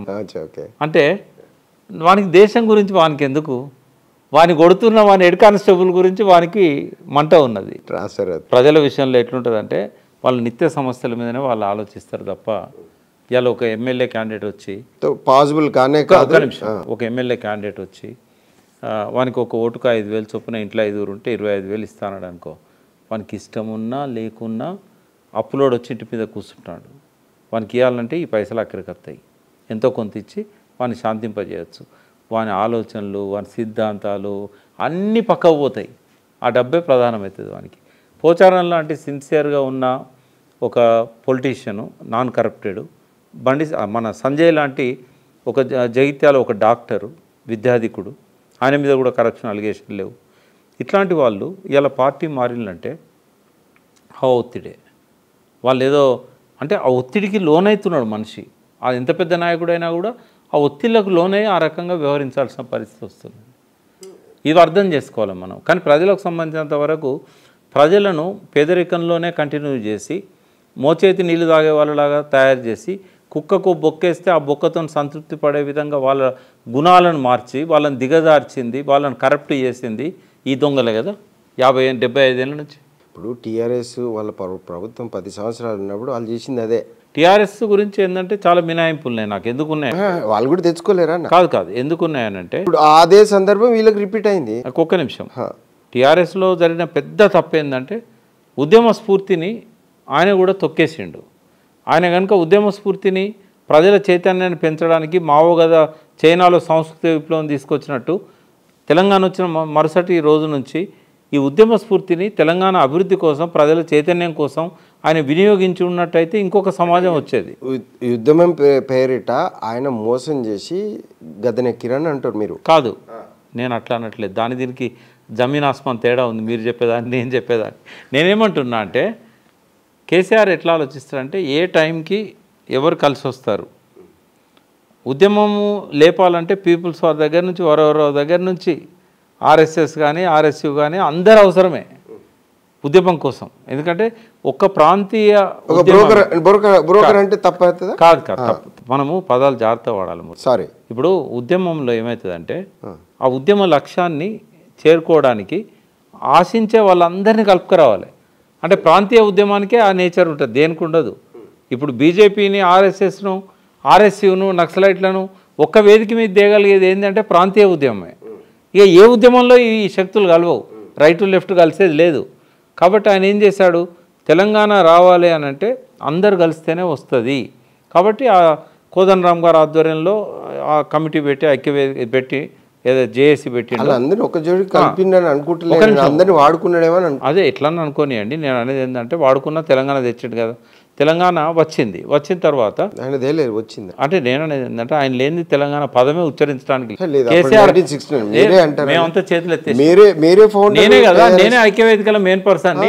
జయశంకర్, జాదవ్, మేమంతా కాదు మురళి, చరిత్ర అనేది చూడాలి. కాదు, ఆ రోజు అందరం చేతులు ఎత్తేసినాం. మీకు తెలుసు, బెల్లెలతో కాల్చి చంపారు. చంద్రబాబు రెండోసారి అధికారంలోకి వచ్చాడు, వీరన్నను చంపేసిండ్రు, కళాసమితి అధ్యక్షుడిని చంపేశారు. ఎవ్వరు తెలంగాణ అంటే వాళ్ళను తప్పుడు కేసులు పెట్టడం, జైల్లో పెట్టడం, చంపడం. తెలంగాణ జనసభ పోయింది, మహాసభ పోయింది, అన్ని పోయిన తర్వాత జయశంకర్ సారు, నేను, జాదవ్ మేము మిగిలినాం. ఇక మాత్రం కాదు అనుకున్న టైంలో అప్పుడు మేము కాంగ్రెస్లో ఉన్న 41 మందితో సంతకాలు పెట్టించాం, సోనియా గాంధీకి ఇచ్చినాం. సోనియా గాంధీ ఏం చేసింది, ప్రణబ్ ముఖర్జీతోని అద్వానీకి లెటర్ రాయించేసి సెకండ్ ఎస్ఆర్సీ వేయమన్నది. వాళ్ళు సెకండ్ ఎస్ఆర్సీ మేము ఏమని చెప్పి పక్క పెట్టిండ్రు. పెట్టాక వీళ్ళు సైలెంట్ అయిపోయినారు. వీళ్ళంతా ఏం మాట్లాడలేదు, చిన్నారెడ్డి కానీ వీళ్ళందరూ కూడా. ఒక పక్కన ఇది జరిగింది, రెండో పక్కన చంద్రబాబు అధికారంలోకి వచ్చిండు. మేము ఎవరికి ఇస్తారో వాళ్ళని కట్టుకున్నాం. నేను పోయి బెంగళూరులో మా పిల్లల్ని చదివించుకుంటూ రోజు లైబ్రరీలో పోయి చదువుకుంటా నేను రాస్తున్నా. జయశంకర్ సార్ అమెరికాకి వెళ్ళిపోయాడు. ఎక్కడో అక్కడ చేతులు జారేసిండు ఇక రాదని. ఆ టైంలో పీపుల్స్ వార్ కూడా చల్లబడ్డది. ఆ టైంలో ఆ కాంగ్రెస్ వాళ్ళ మీద అటాక్ అయింది, గద్దరన్న మీద అటాక్ అయింది. గద్దర్ను కూడా మేము తెలంగాణ ఉద్యమంలోకి రమ్మని పోయి అడిగినాం. ఎవరెవరు అడిగినాం? బతుకున్న ఉన్నారు. మల్లెపల్లి లక్ష్మ, పాశం యాదగిరి, నేను, జయశంకర్ సారు, కేశవరావు జాదవ్. మేము పోయి అడిగితే నేను రాలేనని చెప్పాడు. ఎందుకంటే ఓసారి తెలంగాణ అంటేనే నన్ను పోలీసులు కాల్ చేసిండు, చచ్చిటోని బతికినా. ఇప్పుడు నేను తెలంగాణ అంటే నన్ను ఇంకోరు చంపేస్తారు అన్నాడు. ఇట్లా ఆయన కూడా ముందుకు రాలే. ఎవ్వరు చాతగాని టైంలో కేసీఆర్ వచ్చిండు. ఏదైనా కూడా తెలంగాణకు ఎంతమంది ఎన్ని రకాలుగా సహకరించినా తెచ్చిన క్రెడిబిలిటీ మాత్రం కేసీఆర్కే ఇవ్వాలి. ఎందుకు అనంటే నీకు నిజంగానే బీజేపీ క్రెడిబిలిటీ ఇవ్వాలనుకుంటే ఒక ఓటు 2 రాష్ట్రాలు అనేది ఫస్ట్ బీజేపీ. అప్పుడు 4గురిని గెలిపించిండు తెలంగాణ ప్రజలు, ఏ పొత్తు లేకున్నా. అప్పుడు ఎందుకు తెలంగాణ వాదాన్ని వాళ్ళు కొనసాగించలేదు? అద్వాని పక్కకు పెట్టిండని చెప్పి వెంకయ్యనాయుడు చెప్పేసి తొక్కేసిండు వెంకయ్యనాయుడు తెలంగాణ వాదాన్ని. వీళ్ళంతా పాదయాత్రలు చేసినారు కదా, గోదావరి జలాల పాదయాత్ర తెలంగాణ కోసం ఫస్ట్ నిర్ణయించిన పార్టీ బీజేపీ కదా, కాకినాడలో తీర్మానం చేసి. రెండవది 41 మంది కాంగ్రెస్ ఎమ్మెల్యేలు సంతకాలు పెట్టి తెలంగాణ కావాలంటే సోనియా గాంధీ ముందుకు వచ్చినట్టే వచ్చి ఒక లెటర్ రాసి చేతులు దులుపుకున్నది. బీజేపీ కూడా అవసరం లేదని చెప్పి చేతులు దులుపుకున్నది. ఇప్పుడు వాళ్ళందరూ పోజులు కొడుతున్నారు, మేము తెలంగాణ ఇచ్చినాం, మేము తెలంగాణకు మద్దతు ఇచ్చినాం అంటే వటిగానే ఇచ్చినావు. నీకు గత్యంతరం లేని పరిస్థితిని కేసీఆర్ క్రియేట్ చేసిండు కదా. మరి అందుకే క్రెడిబిలిటీ ఎవరికి ఇవ్వాలన్నప్పుడు ఫస్ట్ ఇవ్వాల్సింది కేసీఆర్కే. రెండవది ఉద్యమకారులు ఎందుకు వద్దనుకున్నాడు అని అంటే ఆవేశాలు ఎక్కువ తెలంగాణలో. వీళ్ళతో నేను గవర్నమెంట్ ఎక్కడ నడుపుతా? గవర్నమెంట్ నడపాలంటే ఇది రాజకీయం బురద, ఈ బురదలో నేను దిగుతున్నా. కాబట్టి రాజకీయంలో రాజకీయ నాయకులే రావాలి, ఉద్యమంలో ఉద్యమకారులే రావాలి. కాబట్టి ఆయన ఏం చేసిండంటే ఎలక్షన్లో పోకముందే చెప్పిండు, నాది ఫక్త్ రాజకీయ పార్టీ ఇప్పటి నుంచి, కాబట్టి నేను రాజకీయ నాయకులతోనే ముందుకు పోతాను అన్నాడు. అని తనతో ఉన్న వాళ్ళలో ఎవరైతే రాజకీయంగా కాన్స్టిట్యున్సీలలో పట్టున్న వాళ్ళు ఉన్నారో వాళ్ళకి టికెట్లు ఇచ్చిండు. సింబాలిక్గా చెప్పడానికి సింపుల్గా పాలిటిక్స్ చేశాడు. ఆఫ్టర్ తెలంగాణ వచ్చిన తర్వాత 24 గంటలు పొలిటీషియనే కేసీఆర్. కాదు తెలంగాణ మీద ధ్యాస అనేది అట్లా కాదు, తెలంగాణ మీద ధ్యాస లేదని నేను అన్నా. But is a politician, 24 hours ఆయన పొలిటీషియన్ ఏం చేయాలో అది తెలంగాణ తోటి చేశాడు.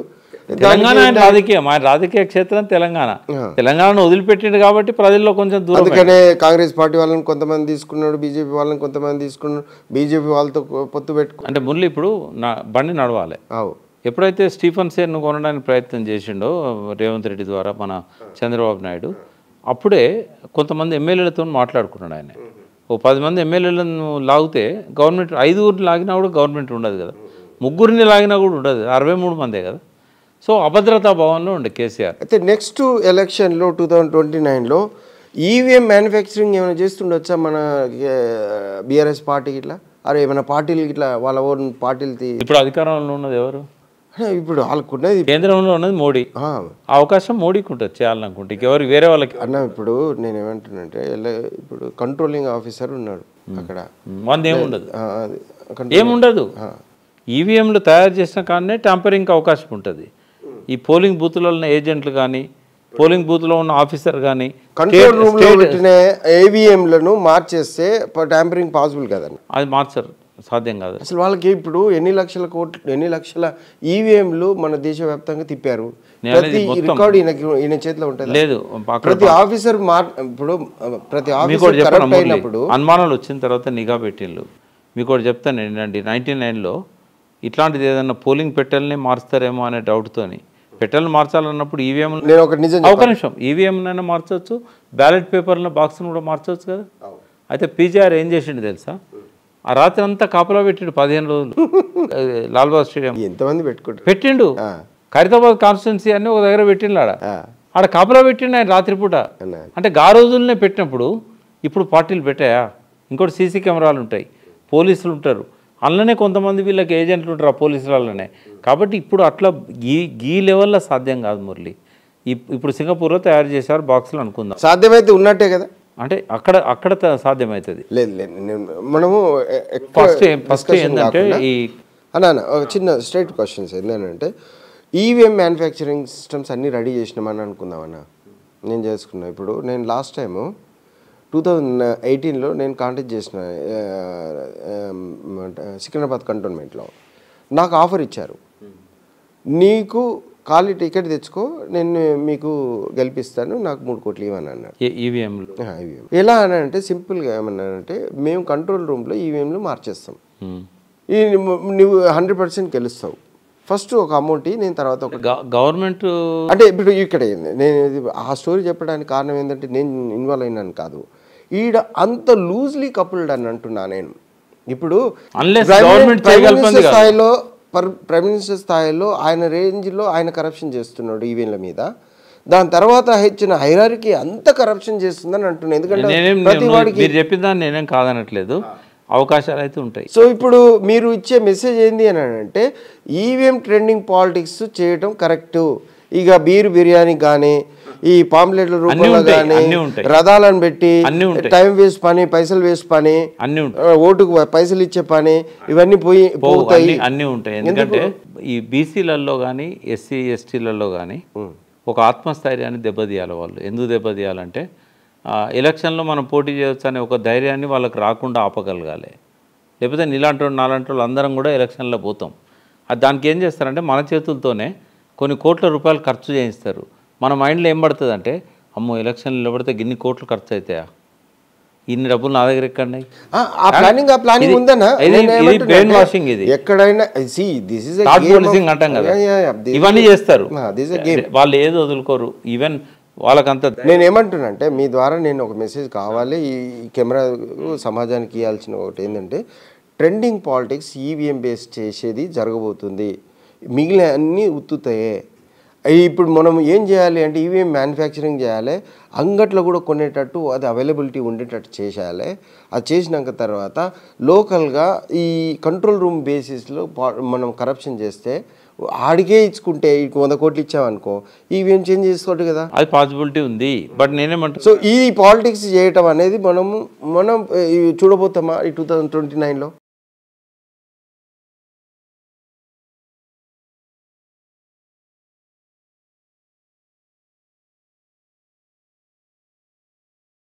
ఎదురు తిరగని పరిస్థితిని క్రియేట్ చేశారన్న, మనం దాన్ని యాక్సెప్ట్ చేయాలి. మళ్ళీ డెమోక్రసీని మళ్ళీ ముందర తీసుకొని వస్తారు. ఎదురు తిరుగుతామంటే క్వశ్చన్ లేదు. ఇక వాడి బతుకును, ఇప్పుడు మా ఇంటి పక్కన ఉన్నవాడు ఇక్కడ ఏం జరుగుతుంది చూడడన్న, వాడు ఫోన్ పట్టుకొని కూర్చుంటాడు, వాడి చదువు చూస్తాడు, వాడి జాబ్ చూస్తాడు, వాళ్ళ అమ్మ చూస్తాడు, వాడి ప్రాపర్టీ చూసుకుంటాడు. ఇక్కడ ఏదో జరుగుతుంది రారా అంటే రాడు వాడు. కొన్ని దేశాలు ఉన్నాయి మురళి, సింగపూర్ ఉంది, సింగపూర్లో కూడా ఎలక్షన్ జరుగుతుంది, మలేషియాలో కూడా ఎలక్షన్ జరుగుతుంది. అయితే ఈ ఎలక్షన్స్ నామకే వస్తాయి. రష్యాలో కూడా ఎలక్షన్ జరుగుతుంది. చాలా దేశాలలో ఎట్లుంటుందంటే నియంతృత్వమే ఉంటుంది. పైకి ఐక్యరాజ్య సమితికి చూపెట్టుకోవడానికి మాత్రం మేము స్వేచ్ఛ ఇచ్చినాం. అంటే థర్డ్ వరల్డ్ వాళ్ళకి ఏమైనా దారితీస్తుండొచ్చా ఈ నియంతృత్వాన్ని? థర్డ్ వరల్డ్ వాళ్ళకి దారితీస్తాం. ఫైనాన్షియల్ అసెట్స్ని, రిసోర్స్ని ఒక కార్నర్ చేసి ఒక పర్టికులర్ పర్సన్ ఆర్ ఒక సంస్థలో అవి ఆపరేట్ చేసుకుంటూ ఉంటే, దాన్ని దృష్టిలో పెట్టేసుకొని ఇవన్నీ అణుబాంబులను, అణు ఆయుధాలను తీసుకొని వచ్చి మళ్ళీ అలాంటి అటాక్ ఏమైనా జరగబోతుండొచ్చా? థర్డ్ వరల్డ్ వార్ జరగాలంటే 2 సూపర్ పవర్స్ మధ్యలోనే జరగాలి. వీళ్ళందరూ గులాంలే కదా, ఆ ఇద్దరు తప్ప మిగతా దేశాలని గులాంగిరే కదా. వీన్ కంట్రోల్లో కొందరు, వాన్ కంట్రోల్లో కొందరు. ఈ సూపర్ పవర్ల మోచేతి నీళ్ళు తాగే వీళ్ళు థర్డ్ వరల్డ్ వార్ దారి తీస్తారా? వాళ్ళు కొట్లాడుకుంటే థర్డ్ వరల్డ్ వార్ వస్తుంది. వీళ్ళంతా బానిసలే కదా. బాగా రిచ్ వనరులు ఉన్న కంట్రీ ఏదైనా ఉండొచ్చు అన్న మీ దృష్టిలో? భారతదేశమే. ఇప్పుడు భారతదేశంలో ఆ 20 మంది దగ్గర హ్యూజ్ మనీ ఉంది, ఇంకా మీరు ఎక్కడ కూడా గెస్ చేయలేరు, అంతగానం ఉంది. అన్ని దేశాల్లో దాదాపు 150 కంట్రీస్లో వీళ్ళు వాళ్ళ యొక్క ఫైనాన్షియల్ థింగ్తో వాళ్ళ యొక్క ఎకానమీని కంట్రోల్ చేసే స్థాయికి పోయారు. ఇంకొక 10 సంవత్సరాలు అది నడిస్తే అన్ని దేశాలను వీళ్ళు ఆక్యుపై చేసినట్టు, బ్రిటిష్ వాళ్ళు చేసినట్టు చేస్తే ఆ దేశాలు అది సాధ్యం కాదు. బట్ భారతదేశంలో మాత్రం వాళ్ళే ఒక నియంతృత్వం అనేది చెలాయిస్తారు. అది ప్రజాస్వామ్యం ముసుగులో జరుగుతుంది. అది ఇది అయిపోయింది కదండి అప్పుడే. మళ్ళీ మనం మురళి 50 ఏళ్ళు వెనక్కి వెళ్తే, నేను ఇక్కడ ఉస్మానియా యూనివర్సిటీలో చదువుతున్న టైం 48 ఏళ్ళ కింద, ఎక్కడిది ప్రజాస్వామ్యం, ఏ ప్రభువులకి స్వామ్యం అని ప్రజాస్వామ్య ముసుగులోన దోచుకున్న పాలకులు అని చెప్పి పెద్ద ఎత్తున గొంతెత్తి కోట్ల గొంతులు ఒక్కసారి గర్జిస్తాయి సీట్ల మీద కూర్చున్న మంత్రులార ఖబర్దార్ ప్రజాస్వామ్యం అనే ముసుగు పరిసమాప్తి అయ్యే రోజు సజావుగా పరిసమాప్తి జరుగు రోజు వస్తున్నాయి దిక్కుముక్కు లేని జనం ఒక్కొక్కరు అగ్నికణం సింహకంఠ నాదంతో వస్తారిక కాచుకోండి అని పానిగ్రాహి సుబ్బారావు పాటను మేము క్యాంపస్లో పాడుకునేది ఎక్కడ వచ్చింది దిక్కుమొక్కు లేని జనం ఒక్కటైంది ఎక్కడ మీరు 40 years లో పాడిన పాట ఎంత బాగా పాడారు అది అక్షరాలు ఇప్పుడు కూడా నిజమన్న ఒక్క ఈవీఎం పక్కకు తీస్తే అంచెలంచెలుగా వాళ్ళ యొక్క కంట్రోల్ని డిఫరెంట్ వేస్లో ప్రజల్ని వాళ్ళ పనులలో బిజీలో పెట్టేసుకుంటూ వీళ్ళ పనిలో పెట్టేసుకుంటూ షార్ట్ కట్ మెథడ్స్ని మనం ఇంట్రడ్యూస్ చేశారు ఒక ఓటుని వేయాలి అని అంటే వానికి ఆ డివైస్ గురించి తెలియనప్పుడు వీడు ఎట్లా వేస్తాడు అని చెప్పి అప్పుడు రాలేదా అది నిర్ణయించినప్పుడు అది కావాల్సుకొని చేసిన పనే ఒక కుట్ర అని చెప్పి మనం ఈజీగా చెప్పుకోవాలి ఇంకా మళ్ళీ దాచిపెట్టుకునే లేదని రెండు ఉంటాయి ఇక్కడ ఒకటేమో వాళ్ళు చేసేటి వాళ్ళు చేస్తున్నారు ఎంతసేపు వాళ్ళ గురించే మనం మాట్లాడుతున్నాం దాని పరిసమాప్తి జరగాలంటే ఏం చేయాలి ఈ సమాజంలో ఎవరైతే అభివృద్ధి కాముక శక్తులు అనే వాళ్ళు ఉంటారో ప్రోగ్రెసివ్ సెక్షన్స్ ఉంటాయో వీళ్ళని ఏం చేశారు సక్సెస్ఫుల్గా కొందరిని అడవుల్లోకి పంపించారు కొందరిని పుస్తకాలకు బందీ చేశారు కొందరికి ఆకలితో బాధపడేటట్టు చేశారు కొందరిని విదేశాలకు పోయేటట్టు చేశారు మేధావులంతా కూడా ఎవరైతే అప్పటి నుంచి జరుగుతున్నాయన్న బిఫోర్ ఈవెన్ ఇండిపెండెన్స్ జరుగుతున్నాయి సమాజంలో మనం ఎప్పుడైనా అభివృద్ధిలో చెందిన మీరు అన్నారు 40 years బ్యాక్ మీరు ఉస్మానియాలో చదువుకున్నారని నేను 30 years బ్యాక్ నేను చదువుకున్నాను అని చెప్పి 32 years బ్యాక్ చదువుకున్నాను అంటున్నాను కానీ ఇప్పుడు చదువుకున్న వాడికి జాబ్ లేదు ఎందుకు చదువుకున్నాం రా అని చెప్పే పరిస్థితికి వచ్చింది ఈ పరిస్థితి ఎందుకు అంటే ఈ ఈవీఎం వల్ల దుష్ట శక్తులు మన దేశం మీద పడి చచ్చిపోయినాయి అప్పుడు ఆ టైంలో ఈ ఈవీఎం టైప్ లేదు మా అంటే ఒక బూత్ను కబ్జా చేసి రిగ్గింగ్ చేసి గుండాలను పెట్టి రిగ్గింగ్ చేసి ఒక కాన్స్టిట్యున్సీ 2 కాన్స్టిట్యున్సీ అవుతాయన్న మొత్తం రాష్ట్రంలో మారలేరు వాడు సెంట్రలైజ్ అయింది ఇది ఒక సింగిల్ పాయింట్ ఆఫ్ ఆపరేషన్ అనేది కక్షపూరితమైన ఒక ఇంటెన్షనల్ థింగ్స్ డిఫ్యూజ్ చేద్దాము డెమోక్రసీ అనే పేరుతో డెమోక్రసీ ఉంచాలే బట్ కింగ్డమ్ వద్దు బట్ దీని ద్వారానే మనం ఇది చేసుకోవాలి అని చెప్పి ఒక్క ఈవీఎం పక్కన పెడితే మీరు అన్న 40 years ఈవీఎం పక్కన పెట్టాలంటే ఏం దారి ఏం చేసేలేదు అలా దారి ఉంది ఎట్లా ఈ నాయకుల మెడలు వంచి ఎలక్షన్ కమిషన్ దగ్గర సుప్రీంకోర్టులో మళ్ళీ మాకు పాత బ్యాలెట్ సిస్టమే కావాలి ఎవరు చేయరు అంటే చేయరు అని అంటే ప్రయత్నం జరగాలి కదా అట్లా ఏదో ఒక ప్రయత్నం జరగాలి యూఏపీ యాక్ట్ కింద మీరే వేసేస్తారు మీరు కాలు చిన్న ఒక తప్పుడు కేసు పెట్టి 95 రోజులు జైల్లో పెడతారు ఇప్పుడు వచ్చిన చట్టాల్లో బొక్కలు ఇరగొడతారని చెప్తారు మళ్ళీ అతకబెట్టి మళ్ళీ చూపిస్తారు అని ఇవన్నీ మీరు నిజం చెప్తున్నారు కదా ఒకటి చెప్పాను మళ్ళీ ఎప్పుడు కూడా సమాజం నిర్లిప్తంగా పూర్తిగా నిరాశలో ఉండదు మళ్ళీ ఒక పీపుల్స్ వార్ లాంటిది ఇంకొక పార్టీ వస్తుంది ఈ బతకలేమనుకున్న వాళ్ళంతా మళ్ళీ తుపాకులు పట్టుకొని పోరాడు నక్సలైట్ అయితేనే మనము ఈవీఎంని మార్చొచ్చు అని అంటే ఇక లాస్ట్కు మీకు పొగబెట్టారనుకో ఒక పిల్లి కూడా ఎదురు తిరుగుతుంది పులి అవుతుంది అది ఆ పరిస్థితి వస్తుంది మళ్ళీ ఎక్కడికక్కడ బాంబులు పెట్టుడు పేల్చేసుడు ఆవేశంతో ఉన్న వాళ్ళు ఏం చేస్తారు చెప్పు మళ్ళీ ఏదో ఒక రకంగా ఇంకో అంటే మనము 40 అంటే 50s 60s మళ్ళీ పోయినప్పుడు మాత్రమే ఆలోచనలు పునరావృతం అవుతుంది మళ్ళీ అంటే అప్పటిదాకా ఇక మనము బానిసత్వాన్ని ఆస్వాదించుకుంటూ చాలా దేశాలలో ఏం జరుగుతుంది చాలా దేశాలలో ఇప్పుడు ఆఫ్ఘనిస్తాన్లో కానీ పాకిస్తాన్లో కానీ ఈ సిరియాలో కానీ ఈ తీవ్రవాదులంతా ఎందుకు వచ్చిండ్రు అంటే వాళ్ళకు ఎక్కడైనా కూడా మనకు ఊపిరి సల్పనంతగా ఇబ్బంది పెడితే ఏదో మతం రూపంలోనో ఇంకో రూపంలోనో తీవ్రవాద శక్తులు అనేటివి వస్తాయి అప్పుడు ఏంటంటే మళ్ళీ ఉక్కపోత మొదలవుతుంది ఇప్పుడు తెలంగాణ రాష్ట్రం ఇవ్వడానికి వెనకపోయినందుకు అదే తెలంగాణ నుంచి ఉద్యమకారులంతా అడవుల్లో పోయి తుపాకులు పట్టి 17 రాష్ట్రాలలో అలా కంటికి నిద్ర లేకుండా చేశారు కదా ప్రభుత్వాలకు ఒక తెలంగాణ ఇచ్చుంటే ఆనాడు వీళ్ళంతా పోయి ఆయుధాలు పట్టేవాళ్ళు నల్లాదిరెడ్డి గణపతి మల్లదుల కోటేశ్వరరావు వేణు వీళ్ళంతా పోయేటోళ్ళు అడవులకు అంటే ఒక అసంతృప్తిని మీరు అణచివేయాలని చూస్తే ఆ తర్వాత అది ఇంకో రూపంలో ప్రజ్వరిల్తుంది ఏది పారామీటర్లు ఏమై ఉండొచ్చు ముగించే ముందు ఒక చిన్న క్వశ్చన్ ఇది వాళ్ళ అసంతృప్తి దగ్గరికి పోయిర్రు అనే పారామీటర్ని మనం ఎలా రికగ్నైజ్ చేస్తాం ఇంకా 50 సంవత్సరాలు పడుతుందా అంతవరకు పోవడానికి అట్లా కాదు ఇప్పుడు ఇక్కడ పెద్ద లోపం సమాజంలో ఏంటంటే ఎవరికి వాళ్ళే ఆలోచించడం మెజారిటీ సెక్షన్ ఏంటంటే తన గురించే తాను ఆలోచిస్తాను కలెక్టివ్గా ఆలోచించే రోజు ఎప్పుడు వస్తుండొచ్చు ఏదో వెనకటి రాముడు వీడు సినిమాలో పాట విన్నాం ఉందిలే మంచి కాలం ముందు ఉన్న అందరూ సుఖపడాలి నందానందాన ఆ సినిమా అయితే శత దినోత్సవాలు అయింది కానీ ఆ మంచి రోజు అనేది ఎప్పుడు వస్తుందో నాకు తెలియదు. నాకు అనిపిస్తుంది మురళి ఒక్కోసారి దేశం వదిలిపెట్టి పోదామా, ప్రశాంతంగా ఉండొచ్చు. ఎందుకంటే ఏ దేశంలోనైనా కూడా ఈ టెన్షన్లు ఇవన్నీ ఉండవాడ. అంటే మన కోసం మనం ఎందుకు ఆలోచించకూడదు? లాస్ట్ మినిట్ వరకు ఈ ఈ టెన్షన్లతోని ఇప్పుడు దాదాపు 2 వంతుల జీవితం అయిపోయింది. ఉన్న 1 వంతు జీవితం మళ్ళీ ఈ టెన్షన్లు, ఈ స్ట్రెస్సులు, ఈ పోరాటాలు, ఈ ఉద్యమాలు మనం చంపుకొని బతకలేం, అడ్జస్ట్ కాలేం. ఇక్కడ ఉంటే రోజు ఇవన్నీ చుట్టుకుంటూనే ఉంటాయి.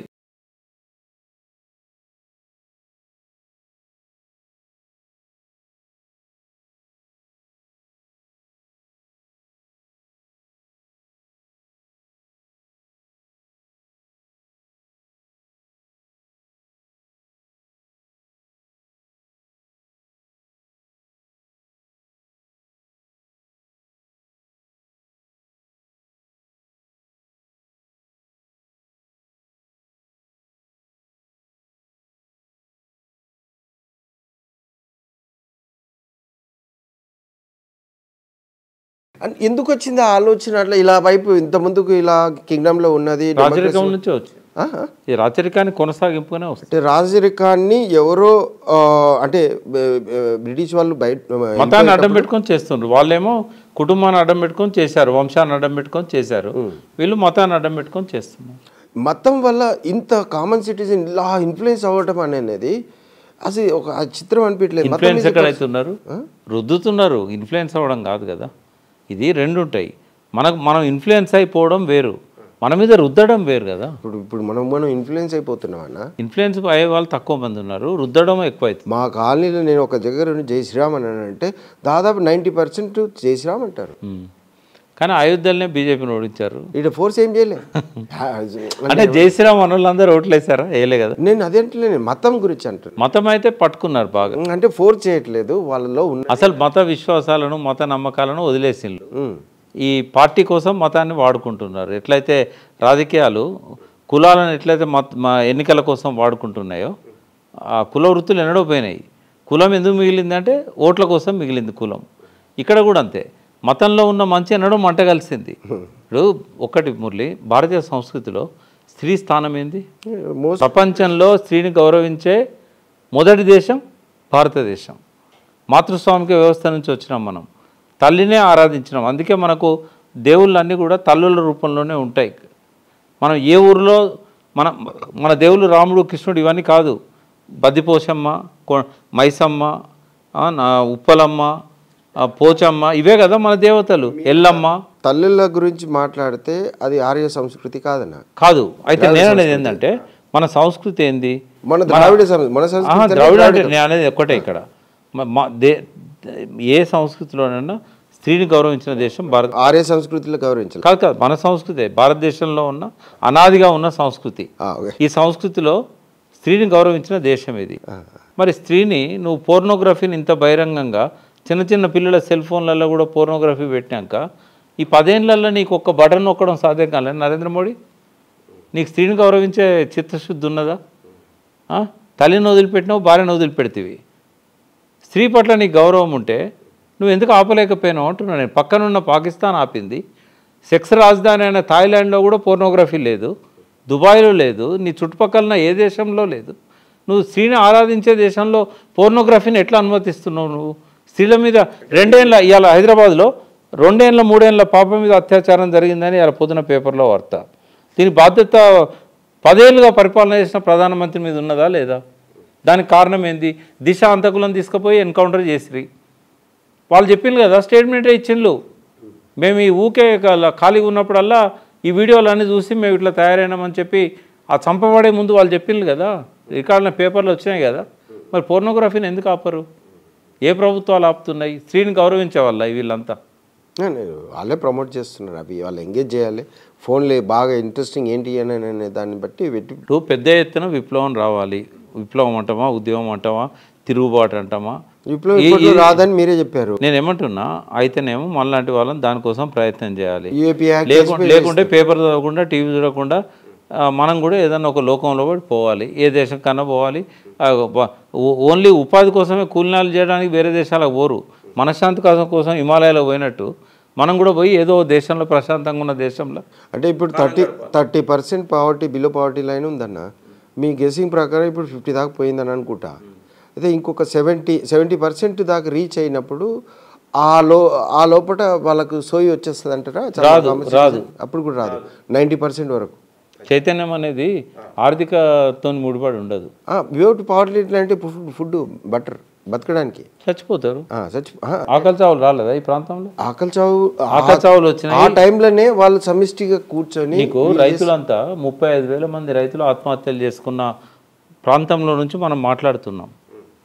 పోరాడాలని రాలే కదా వాళ్ళు. ఆత్మహత్యలు చేసుకోవడానికి సిద్ధపడరు కానీ తిరగబడడానికి సిద్ధపడరా?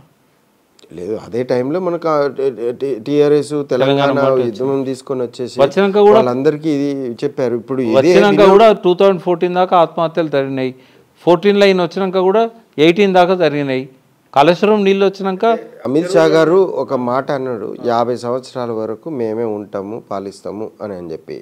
అంటే ఇంకో 50 సంవత్సరాల వరకు ఇంకా ఇట్లాంటి యుద్ధమాలు రావు, వాళ్ళను కదిలించే ఒక శక్తి ఒక సంస్థలు క్రియేట్ కావు అని చెప్పి వాళ్ళకి గ్యారంటీ వచ్చేసింది అన్నాడు. అంచివేస్తారు, వస్తాయి బట్ అంచివేస్తారు సక్సెస్ఫుల్గా వాళ్ళకున్న మెథడ్ తోటి. బట్ ఆ తర్వాత ఇక వాళ్ళ నుండి కాదు అని అన్న పాయింట్. ఒక చాప కింద నీరులాగా ప్రజల లోపల ఈ కల్చర్ను స్ప్రెడ్ అవుతుంది, విస్తరించాలి అంటే అది కాదు, దాని కౌంటర్గా. ఇప్పుడు చర్యకు ప్రత్యర్య సమానం అని చెప్పారు కదా న్యూటన్. ఆ చర్యకు ప్రత్యర్య ఏది? ఆ ప్రత్యర్యను మనం లేపాలి. ఇప్పుడు మనం వయసు అయిపోయిన వాళ్ళము పరోక్షంగా వెనకాల ఉండి గైడెన్స్ ఇవ్వాలి. యువకులు విద్యార్థులు ఇట్లాంటి వాళ్ళు ముందుండాలి ఈ పోరాటంలో. సమిధలు అవుతారు, కొన్ని త్యాగాలు జరుగుతాయి. తెలంగాణ రావాలంటే కూడా 1200 మంది బలిదానాలు చేసుకున్నారు. నేను అనేది ఏంటంటే ఇవన్నీ తప్పవు. కానీ ఇప్పుడు ఒకటి చెప్తాను నేను. రెండో ప్రపంచ యుద్ధం ఆపడానికి అమెరికా ఏం చేసింది? హిరోషిమా నాగసాకి మీద దాడి చేసింది. అది ఎంతో అమానవీయం అని మనకు అనిపిస్తుంది. ఏంది ఘోరంగా అంతమందిని అనుభవం పెట్టి చంపుతారా అని. వాళ్ళు ఏం ఆలోచించారు ఆ రోజు తెలుసా? నేను జపాన్కి అల్టిమేటం ఇచ్చారు, యుద్ధాన్ని ఆపండి అని. వాడు వినలేదు. వినకపోతే బెదిరించిండ్లు, మా దగ్గర ఒక పవర్ఫుల్ బాంబు ఉంది, మిమ్మల్ని చంపేస్తాం మొత్తము, మీరు ఆపుతారా లేదా అని. వాడు పట్టించుకోలే. వాడు ఏం చేస్తున్నాడు? మొత్తం దేశాల కూటమితోని రెండవ ప్రపంచ యుద్ధంలో రోజుకొక 50,000 మందిని 30,000 మందిని చంపుతున్నారు. ఇది అన్ని దేశాలలో, యుద్ధం జరిగిన దేశాలలో. అయితే వాడు ఏమనుకున్నాడు, ఇంతమంది వస్తుంటే దీన్ని కొనసాగించడం కంటే వాడిని లొంగ తీసుకోవడానికి వాని పట్టణం మీద దాడి చేద్దామనుకున్నాడు. హిరోషిమా మీద ఫస్ట్ దాడి చేసిండు. నాగసాకి హిరోషిమా మీద చేసిండు. కొద్దిమంది చచ్చిపోయినలు, 40,000 మంది చచ్చిపోయినలు. చచ్చిపోయినాక ఏం చేసిండు తెలుసా వాడు? ఇప్పటికైనా బుద్ధి తెచ్చుకొని ఆపు, లేకుంటే మీ టోక్యో మీద దాడి చేస్తామని చెప్పిండు. చెప్పినాక కూడా వాడు ఆపలేదు. వాని సైన్యాధికారులంతా ఎదురు తిరిగిండ్లు, అమెరికా గిట్లనే బెదిరిస్తుంది, సస్తే చచ్చిండ్లు, మనం మాత్రం వదిలిపెట్టొద్దు అని. మళ్ళీ నాగసాకి మీద వేసిండు. 80,000 మంది చచ్చిపోయిండు. చచ్చిపోయినాక కూడా ఈ మిలిటరీ వాళ్ళు మళ్ళీ అదే మాట మాట్లాడలేదు. ఎందుకంటే వానికి నరనారణ జీర్ణించకపోయింది యుద్ధ మైకం అనేది. అప్పుడేమన్నాడంటే ఆ టోక్యో కింగ్ ఎవరైతే ఉన్నారో మెయిన్ అతను, టోక్యోనే బాంబు వేస్తారు ఈసారి, టోక్యో వేస్తే మనందరం పోతాం, కాబట్టి మన ప్రాణాల మీదకి వచ్చింది ఇప్పుడు అని వెంటనే ప్రకటించిండు యుద్ధ విరమణ. దాంతో రెండవ ప్రపంచ యుద్ధం ఆగిపోయింది. అంటే కొన్ని లక్షల మందిని కాపాడడానికి కొన్ని వేల మంది బలైతేనే ఉంటారు. ఇప్పుడు అమెరికా చేసి దాన్ని నేను సపోర్ట్ చేయను, కానీ ఆ రోజు జరగాల్సింది ఇంతకంటే వేరే మార్గం లేకుండే వాళ్ళ దగ్గర. ఇప్పుడు పీపుల్స్ వార్ కూడా వేల మంది బలిదానాలు చేశారు, కానీ కొన్ని లక్ష్యాలు సాధించారు కదా వాళ్ళు. రౌడీజం లేకుండా చేసిండ్లు, నాయకుల యొక్క విశృంఖలత్వానికి పులి స్టాప్ పెట్టగలిగిన్లు, కొన్ని సంస్కరణలు తేగలిగిన్లు. ఇవన్నీ గిరిజన కార్పొరేషన్లు వచ్చినాయి. కొన్ని అయితే జరిగినాయి కదా, పూర్తిగా ఏం ఫలితం లేకుండా పోలే కదా. ఇంకో రూపంలో ఈ ఉద్యమం రావాలి, అవసరమైతే ఆయుధాలు పట్టుకునే స్థాయికి కూడా వెళ్ళాలి ఇది. రైట్. ఇక మనకు ఇన్విటబుల్ సిచ్యువేషన్ అయిపోయింది. ఈవీఎం డామినేటెడ్ చేస్తున్న ట్రెండింగ్ పాలిటిక్స్. ఇక 2029 తర్వాత మనం ప్రతి అంగట్లో ఒక సరుకు అది కనబడాలని కోరుకుంటున్నాము. ప్రతి కామన్ సిటిజన్ కూడా మేము కొట్లాడతాము, మేము ఈవీఎంని పట్టుకొని తిరుగుతాము, మేము కూడా ట్యాంపరింగ్ చేసి కాంటెస్ట్ చేయడానికి మేము కూడా ప్రయత్నం చేస్తాము. సో వచ్చే ఎలక్షన్స్ అన్నిటినీ ఈవీఎం బేస్డ్ ఎలక్షన్స్ ట్రెండింగ్ అవుతుంది అని అనుకుంటున్నాము. ఎందుకు అని అంటే కామన్ సిటిజను వాళ్ళ బిజీలో ఉండేసి ఆ ఎన్లైట్మెంట్ రావడానికి ఇంకో 50 సంవత్సరాలు పడుతుండొచ్చేమో. ఇంకా యుద్ధాలు రావాలంటే వాళ్ళ యొక్క ఎన్లైట్మెంట్ రావాలి అని అంటే క్వశ్చన్ చేసే ఒక ఆలోచన రావాలి అని అంటే ఇంకా 50 సంవత్సరాలు ఆగాల్సిందే. 50 సంవత్సరాల వరకు ఈవీఎం డామినేటెడ్ పాలిటిక్స్ అవుతుంది. Let us try with EVM next politics. Bye. నమస్తే అన్న. నమస్తే.